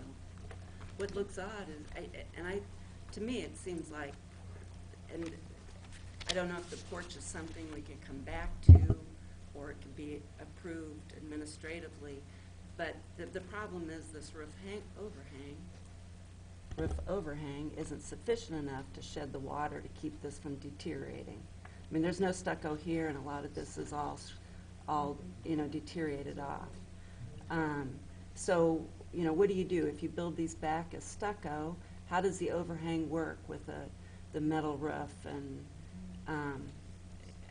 So you have to recess these posts and make them be different than they were originally. in I order to think sustain- if you're going to do that and you're going to put wood in there, I would do that to kind of give a delineation of the materials. But that's me. That's my personal design kind of. But isn't it also thought. the fact that if you're using a different material on the roof, is that not something that is more sustainable in order to achieve the goal of not having that water pouring down the side? I think it's the overhang that they're going to have to put on it. So the whole roof, to me, I don't know how it's going to look the way we're describing it. Is it too much to ask to come back on that, or? yes, probably. Okay. I know this isn't original, but could we put a gutter on the front of that to catch the water so that it wouldn't beat against the, I mean, does that solve the problem and allow it to look Can you come back? like it up? did? Did you think about the overhang coming out more and extending, like beyond the cornice, I guess, of where the, Yes, I get, my stance on the porch is that the details of the way it's constructed are terrible. I can rebuild the porch essentially to look like it does now, if that's what you want. But if that's what you want, I really need to put a bigger overhang on it so it doesn't rot away again. And the overhang doesn't need to be 2 feet, it needs to be 6 inches maybe. yeah, I think that would be So- fine. I mean, That's not what my preference is to rebuild this in what I think is a nicer looking porch. If the committee's decision is put the porch back the way it was, I'll do that. It's not what I prefer, but I'll do that. And it saves me a lot of money if that's your decision. I was going to ask, financially, Thank you. it seems to be to your benefit, Mhm. put it that way. yeah, And then it's more in compliance with, because if you start adding gutters, I mean, adding a gutter is no different than changing all these other things. Right. You know, I don't think Right. that- I don't Yeah, think that's right. yeah. So basically, we're doing a favor. He doesn't have that favor look. I'd rather have the other favor, but. Could the porch have a parapet around it and drain it into scuppers and then? Yeah, it could, but it has to drain somewhere, and it doesn't, there's no good way to take, that volume of water And it's away right there in the there. front. Yeah, Yeah, I mean, it's on that courtyard sidewalk, right? yeah. I don't think this is about our personal aesthetic though, right? No. I mean, I think that's what I'm learning Right. on the It's not. fly very Yeah. quickly here, that this is about, doing something else. And if we're gonna stick with what the principles are behind this thing, it seems to me that what we're gonna try to do, although the aesthetic may be more attractive for the individual building, it does not necessarily fit in with everything else that's there. But it doesn't mean it can't be done well and look great, relative to how it looks now. Is that right? Is there anything that we need to change in the wording then? So yeah, I think you just say replaced in kind, but allowing the roof greater overhang up to 6 inches or whatever, Okay, or just a greater. Basically, your original recommendation, Right. Way to go, Kevin. It was Marcus's recommendation. It was Marcus's recommendation. So I just want to confirm you'd like the masonry columns to be repaired. all right. Now, there Now, is, do you have to replace the masonry columns? Sorry. I just want to make sure I I understand thought what they the were in such bad in-kind shape means. that you had to, I don't know. I don't want to call it stucco because it's more concrete that's on the outside of them. It is still there, so I don't know what they're like inside. We're not that far yet. okay. But I structurally, I think the columns are probably okay. The stucco on the outside of them is not. All the wood structure, because the columns are block. They're not wood, they're block. Right. Stuccoed, I'll say stuccoed block.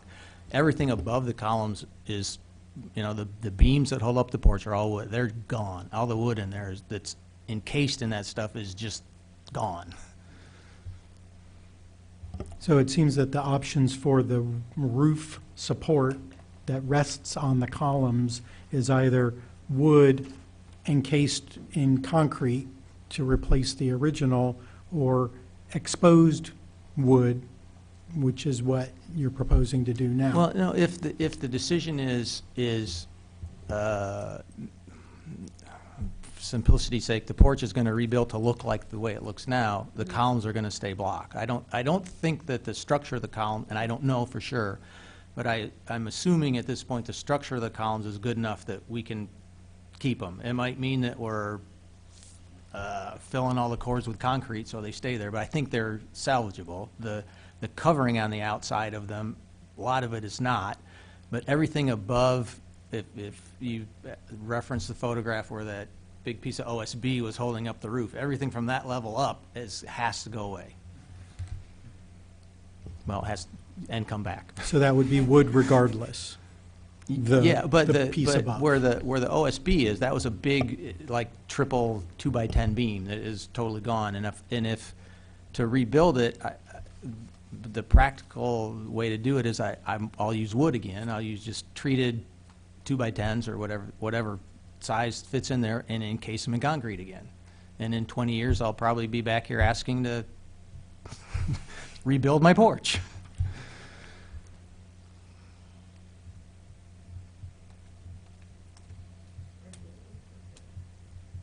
On the other hand, the cutting back of some of the aesthetic treatments will give more economy to fixing the windows.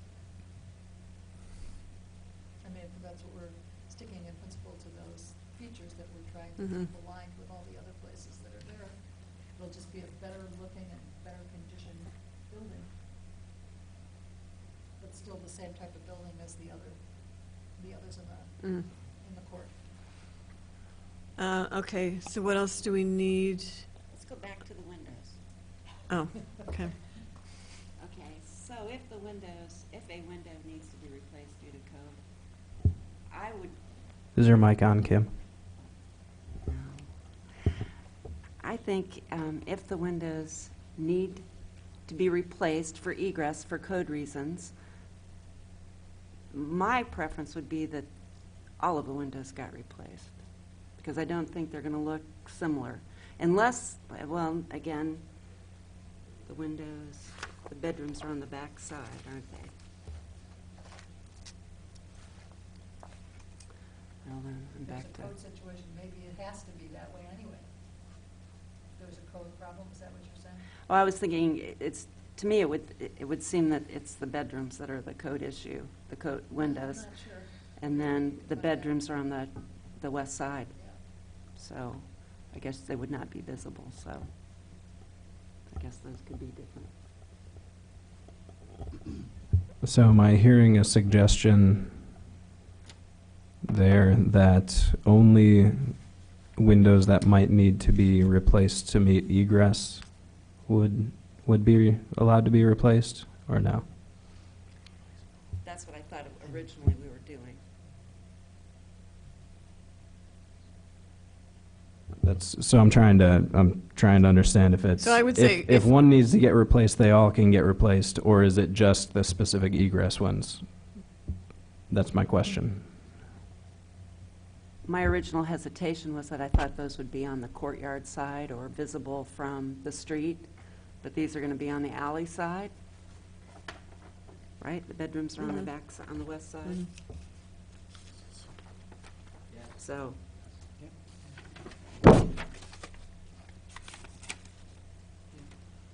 whatever the consensus is.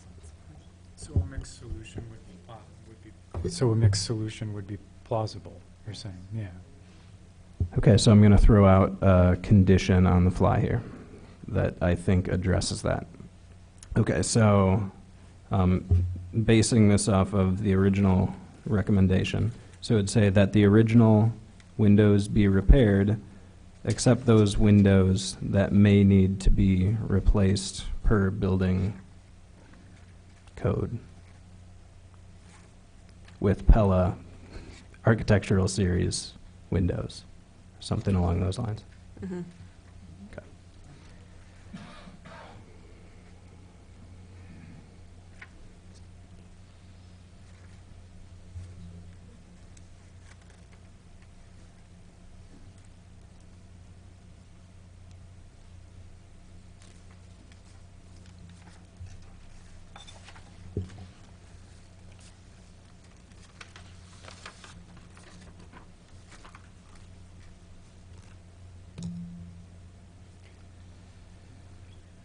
Oh, you got to read it back to us. And do you need to mention in there anything specific about regarding rental properties?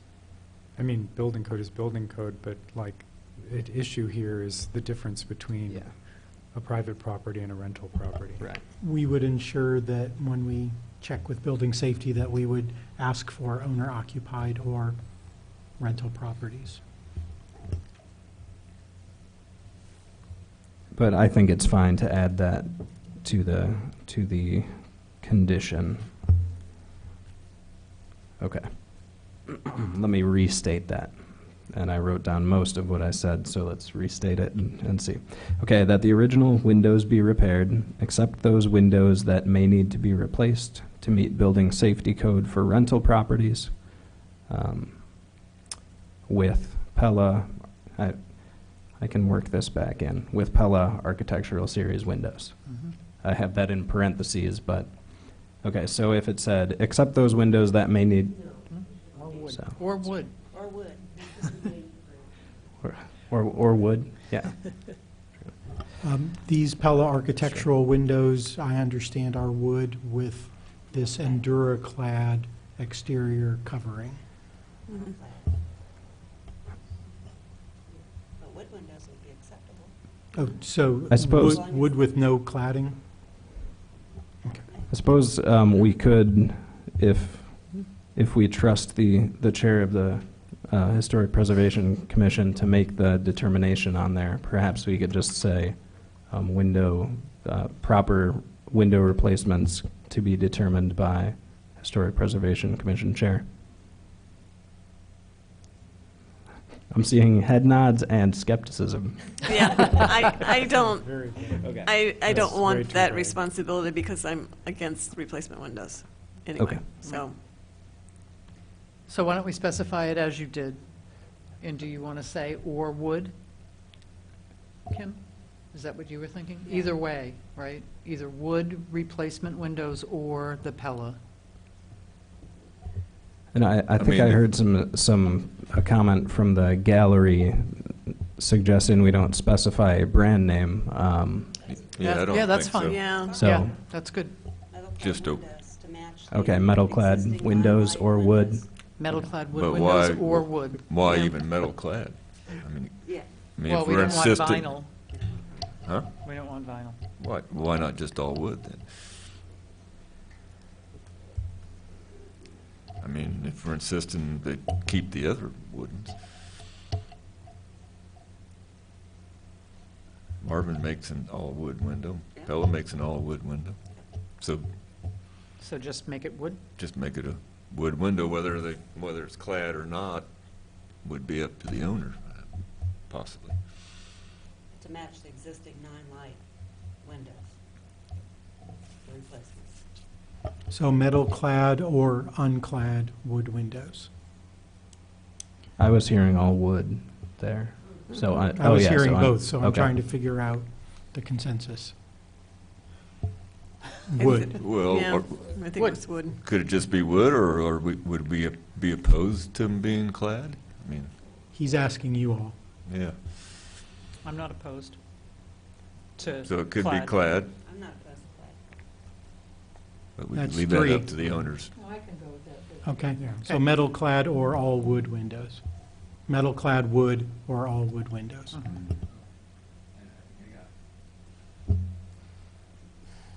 And then we have Anderson that has vinyl clad window, No. right? Don't muddy the waters. Okay. All right. Okay, full condition. I've got it. It's perfect. That the original windows be repaired, except those windows that may need to be replaced to meet building safety code for rental properties. Acceptable replacements may be all wood or metal-clad wood To match the existing non-light windows. to match the existing 9-light windows. Mhm.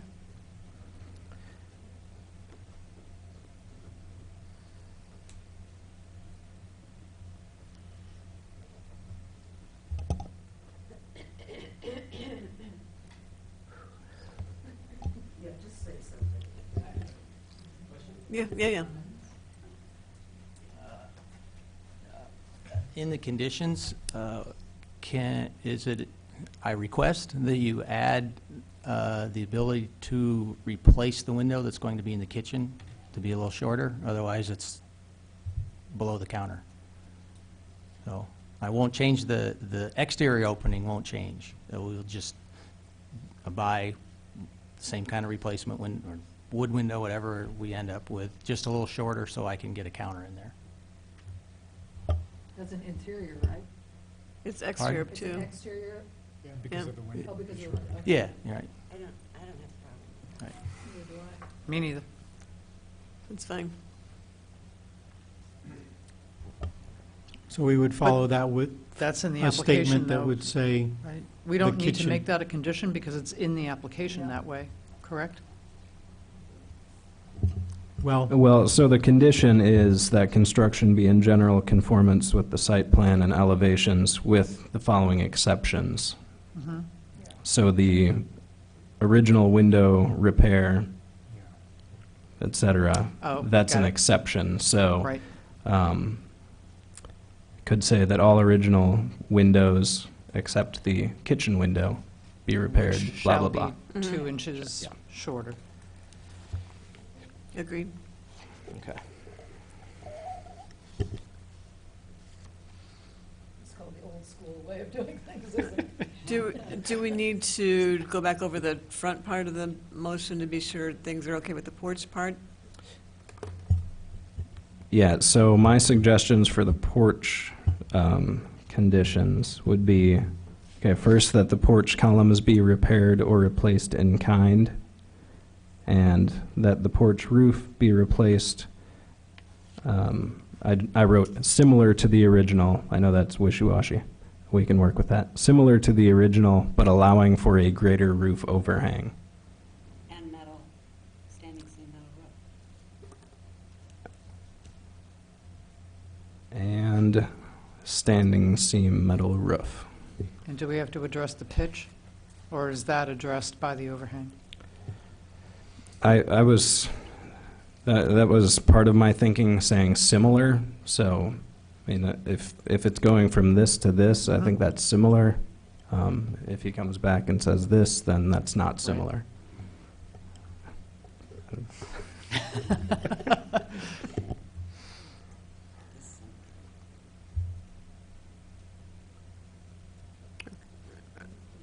Okay, what's the rest of it? Okay, so that one, restating that one about the roof, that the porch roof be replaced similar to the original, but allowing for a greater roof overhang and standing seam metal roof.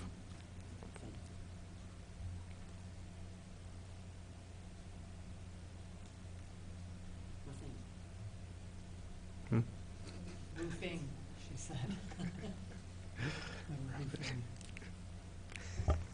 and not for inclusion in any language, but just for me to understand, the roof support beam, the horizontal beam, would be restored to its concrete encased wood nature, but that would be fixed by the larger overhang of the roof so that it would not be rot in the future.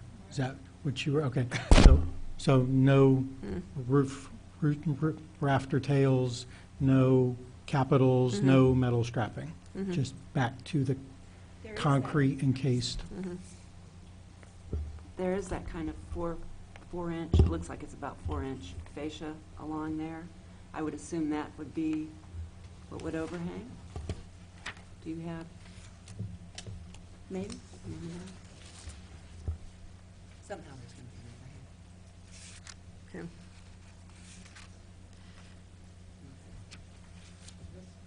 And then, now without the rafter tails in the front, let's just, never mind. The back door is supported, the little shed overhang on the back door is supported by something that looks like one of the rafter tails. Would you prefer that the rafter tails be dropped? So it would be exposed rafters still, but without the little doohickey.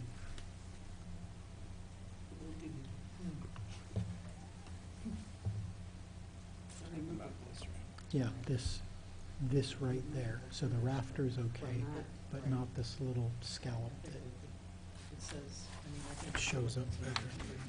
you can take it off and just leave it. Does it show it in detail?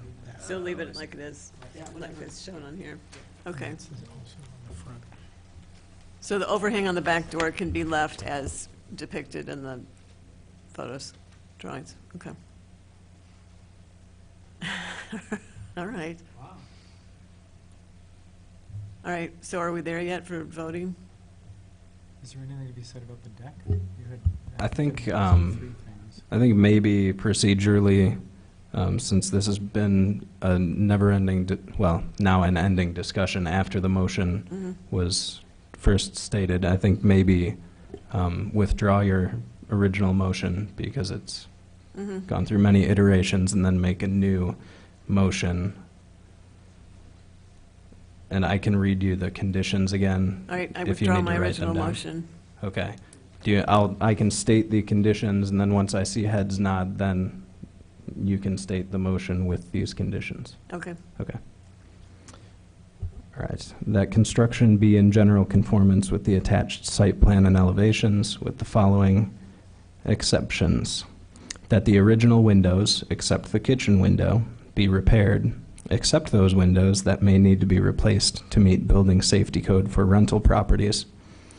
Acceptable replacements may be all wood or metal-clad wood to match the existing 9-light windows. That the porch columns be repaired or replaced in kind. And that the porch roof be replaced similar to the original, but allowing for a greater roof overhang and standing seam metal roofing. No. Okay. And then there was the second condition that's, our boilerplate, that additional certificates of appropriateness be obtained prior to undertaking any minor or major works not contained in the attached site plan and elevations. And we didn't actually discuss this, so hopefully there's no problem with it, okay. That any modifications needed to the site plan and elevations regarding the major works approved in this certificate of appropriateness due to conditions discovered during construction activities may be reviewed and approved by the Historic Preservation Commission Chair and the zoning administrator prior to their commencement and reflected by amending the certificate of appropriateness. Okay, all right. So I move that we approve the certificate of appropriateness with the following conditions. With the previously mentioned conditions? Sure. Previously mentioned conditions, okay. I can buy that. Okay. I'll second the motion. Thanks. Okay. Any further discussion, please say no. All right, I think we need roll call, right? Yes, we do. Mr. Seiler, I'll go along with that, yes. Ms. Smith, Yes. Mr. Hayes, Yes. Ms. Pollock, Yes. Ms. Novak, Yes. Ms. Pagliuzzo. Yes. It passes. Okay, the certificate passes unanimously. Thank you very much for your patience. And so now I need to close public hearing HP 2019 COA-01. And now I will be opening HP 2019 COA-02, a request by Eric and Naomi Jacobson, trustees of the Jacobson Family Trust, for a certificate of appropriateness to replace existing deck with an enclosed sunroom and a larger deck at 803 West Main Street. Staff report.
Eric and Naomi Jacobson have submitted this certificate of appropriateness for their property at 803 West Main Street, which is a contributing property in the West Main Street Historic District. The Certificate would permit the replacement of an existing deck with a enclosed sunroom of approximately the same dimensions and a larger deck surrounding the new sunroom. Property is located on the south side of West Main Street, just along west of Busey Avenue. On November 5th, 2007, the City Council designated a section of West Main Street as a local historic district comprised of 14 homes, and the proposed porch and deck does qualify as a major work and requires review by the HPC.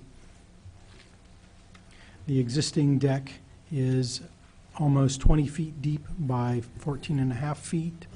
It's built off of the kitchen and it has steps leading down to the backyard.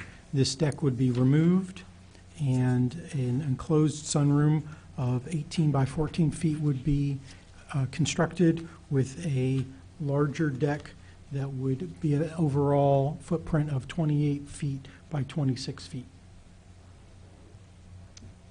So pictures of the site photos. Here we have a shot from the northeast. We have a photograph of the existing porch on the east side of the house, which is a little shallower than the proposed enclosed sunroom, but the enclosed sunroom would balance that porch somewhat. The lower left picture is a shot from the northwest of the side of the house, looking through the shrubbery towards the existing deck. The final shot is a close-up of the deck, showing the white kitchen door there and the window, which would be replaced with a frosted glass window because it looks into or out of the bathroom. The large tree that is shown next to the deck now would be removed to accommodate the larger deck. The rest of these photos look towards the deck from the west and from the southwest. The lower left picture is looking west towards the neighbor, and you can somewhat see the tree line and shrubbery line there that already obscures the view by the neighbors of the deck. And then the final photograph is southeast towards the deck from the sidewalk. You can see the shrubbery there and trees that somewhat obscure the deck and would obscure the new sunroom and the larger deck. A little bit of history. The home was constructed in 1904 in the Swiss Revival style. A prominent feature is the false half-timber detailing consisting of wood bands and stucco infill. You can see these here. They were originally painted with a somewhat maroon sort of trim. They've recently been repainted with dark blue. These details would be replicated on the enclosed sunroom with the wood siding with the false half timbering detail. They would be using a hardy board with a stucco pattern, and the paint scheme would be replicated. The hip roof pitch of the house would be replicated with the same pitch on the sunroom, same or similar. Looking at the site plans, this is, north is at the top. You can see the existing residence. I don't think my arrow is going to show up here, but you can see the existing deck in the middle lower part of the screen with the tree that says to be removed. The next page shows that the deck is pretty much replaced in kind with the sunroom and a larger deck. The tree's been removed to the south. And then here's a close-up with north upward. And you can see the kitchen door entering now into the sunroom, and it shows that the replacing the existing window with a frosted glass window. That could be removed in the future so it isn't considered a permanent exchange. As you can see from the renderings shown, we are looking, starting from the top at the west side of the house, and then at the north side of the house, and then, sorry, the east side of the house, then the north side of the house, and then finally on the west side of the house, showing the sunroom coming out to the right. The sunroom elevation would be the same elevation as the first floor of the house. There'd be steps leading up to it, similar to the steps that are leading up to the front porch on the north side. Now we are looking at the deck from the west, a little bit from the southwest, and then a little bit further south. And then finally, we're looking at a close-up from the south elevation. You see the garage on the right and the sunroom further back, and then on the bottom, a drawn-back elevation shot of the house. You can even see that the roof lines match those of the roof lines on the east side of the house as well as the porch. So they've also done some recent maintenance on the house, replacing wood shingles on the south and east portions of the house. The matching was done very nicely. They don't match in color right now, but I imagine in about 15 years worth of weathering, it's going to be pretty indistinguishable. And if that's replicated, pardon?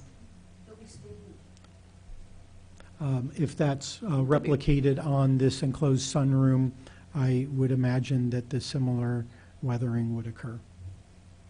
I'm not sure if they will be stained or not, if they're going to be allowed to weather naturally. Eric and Naomi Jacobson are here tonight to answer questions. Okay, you finished? And then this is the final somewhat aerial shot.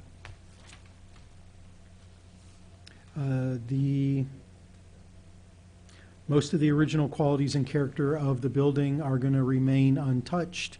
The enclosed sunroom would be added, mirroring those features, including the wood siding, the false half timbering, the paint scheme, the hardy panel mirroring the stucco board.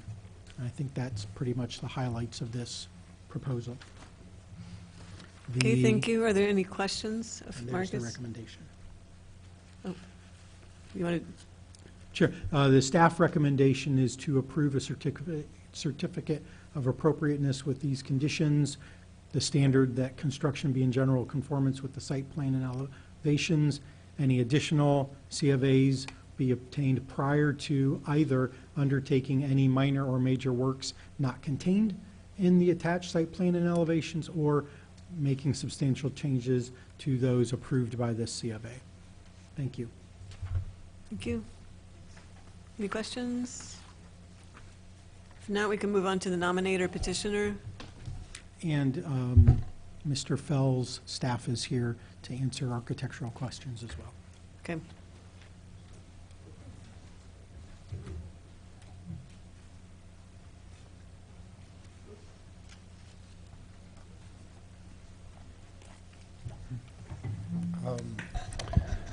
You know, the only thing, I mean, we're happy to answer any questions or clarify any detail. Might add something about the history, because we bought the house from the family who built it.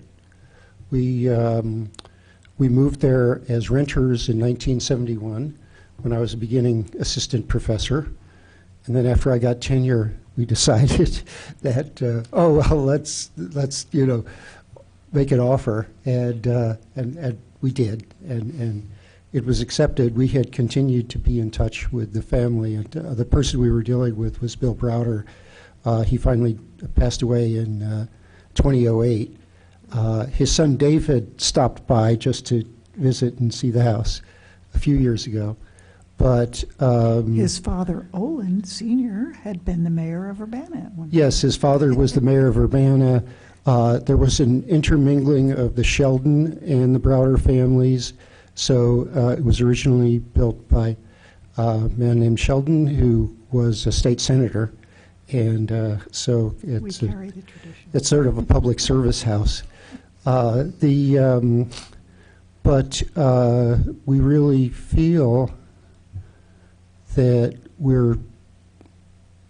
own the house, but we also feel we're caretakers for the Sheldon Browder family who built it. And and I guess the other thing I would say is that they planted quite a few trees, which were small even when we moved there, but are really big now. So the character of the yard on the west side, which was a totally open field when the house was built, is now very, very wooded, and which is, result to a great extent of the family who built the house. So to sort of project the house into this wooded area and the shade garden that Naomi has built seemed like a really natural thing to do. Okay, thank you. Any questions of the owners? Just one question. In looking at the pictures of what the house looks like now and the rendering, and I don't know if this is a question for you or not, but it almost looks like the pitch of the roof that is like overhanging the back door now actually goes up a little bit higher than the window on the second floor, but it looks like the new roof line would be lower than that window. So I just wanted to, That might, I don't know if it's the rendering or the way the angle the picture was taken from. I just probably a wanted to- question for the architect staff. Yeah. Yep. We'll defer to Andrew. Okay, Nothing covers a window. thank you. Yeah, no, I mean, Nothing covers a window nothing now. covers a window. We thought hard about what it would look like when we looked out from the second floor, and we think that it's going to be okay. Thank you. Thank you. Okay. Yep, that's good. Does anyone from the audience wish to speak in favor, as an opponent? No? Oh, sorry, proponent. Wrong thing. No. I'll make it brief. Okay.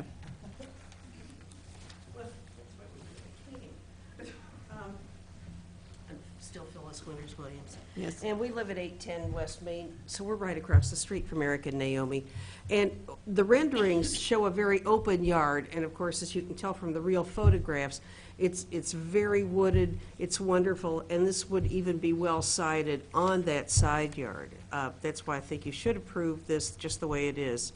There's still quite a bit of setback that's very generous between Jacobson's and Folks to the west of them.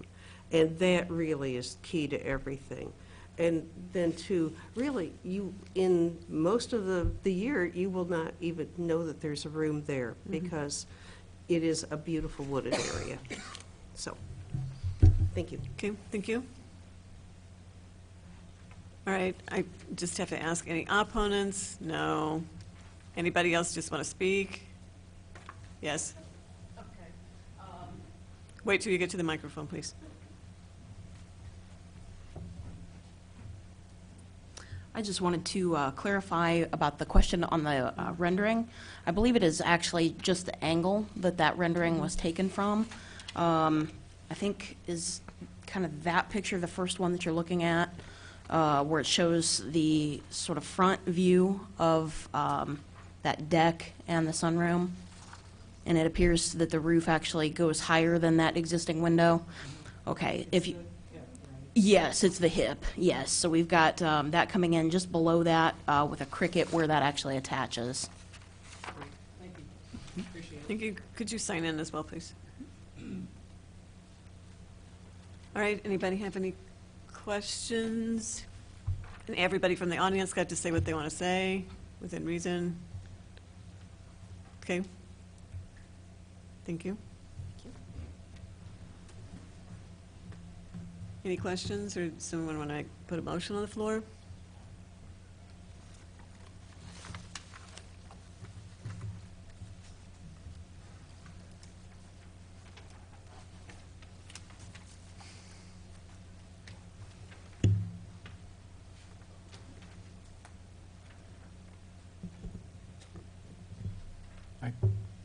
I would move to approve as outlined. Do you want me to state Mhm. that? Yeah. So I would move to approve a certificate of appropriateness with the following conditions: that construction be in general conformance with the attached site plan and elevations, and that additional certificates of appropriateness be obtained prior to undertaking any major or minor or major works not contained in the attached site plan and elevations, or making substantial changes to minor or major works approved by this certificate of appropriateness. I second the motion. Oh, I think Kim Double might have been in there, yeah. Stereophonic. Okay, any discussion? I guess I'll just say the plan looks really nice, so thanks. Great. Okay, I'm going to call for the vote then. All right, Mr. Hayes, Yes. Ms. Pollock, Ms. Novak, Yes. Ms. Pagliuzzo, Yes. Mr. Seiler, and Ms. Smith. Yes. Motion passes unanimously to approve the certificate of appropriateness for 803 West Main Street. So I now close the public hearing, HP 2019 COA 02. Thank you very much. Congratulations, enjoy your porch. Thank you very much. Thank you. It's so nerve-wracking to be on this side as opposed to that side. You have mail here.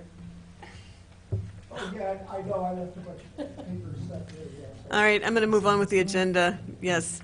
We don't have any new business. Monitoring of historic properties.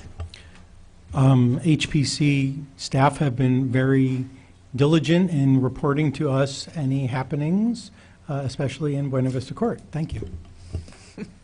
I actually just wanted to bring up the porches or the railings that were added to the Freeman House on Elm Street and the house next, the two houses that are landmarked, the Freeman House And the Sutton House. and the Sutton House, right. There are like some, it looks like pressure-treated wood railings have been added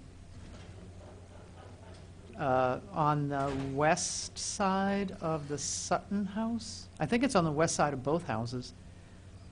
So they're like handrails that are just pressure-treated two-bys, it looks like. So I just wanted to bring that up. I happened to notice them on my way to work one morning. Okay, we'll look into that. Thank you. What about the temporary or they're now permanent signs out in front of ZTA? Those big advertising signs that were for last August? Those should be approved, that's true. Well, they should probably be removed. We Yeah. can get on that too. Yeah. Wow. Okay. Good job, guys. Any other monitoring? Actually, just have a question. We've talked about the Mumford House over the years. I was just wondering if there was any new information on None what's on- going on with that, or if it's just still mothballed. Not on Mumford House, and then also I've had, a few people have mentioned the manager's house out on the dairy farm where the round barns are. It's kind of overgrown and, There's a missing window, too. yeah, well, okay.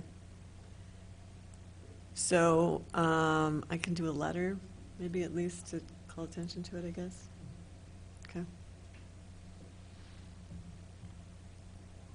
Is this wanting these to be considered for landmarking, or I'm behind the curve on this?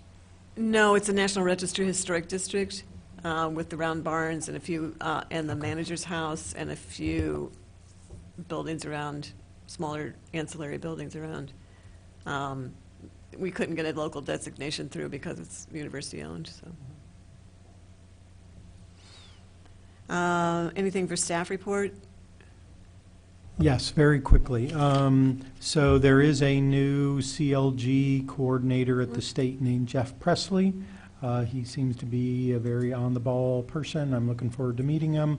I asked him about making our meeting quota. He said, yes, you have until the end of the fiscal/operating year to do that.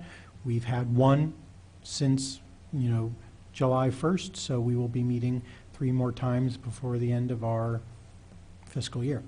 One of those meetings might be to discuss things that we can do during Historic Preservation Month, such as a walking tour of the new downtown historic district, maybe doing some videos of installations of plaques on the historic landmarks, and a short interview of the homeowner to say how cool this is to do this, interspersed with videos of putting the plaques up. So I would welcome any assistance or participation from commission members, and we can talk about that. If we could schedule a meeting Separately. for next month, I'd like to do something early enough so we could do something for Preservation Month this year. Yes. And the tying in with the historic district makes sense, so. Yeah, I think that's the plan. So Okay. keep your calendars open for next month on the requisite day. Okay. Anything else, Marcus? No study sessions, I assume, and hope. Announcements, the Downtown Urbana Historic District has been listed since we last met. It was officially listed on August 30th. So we have a Downtown National Register District. Yay.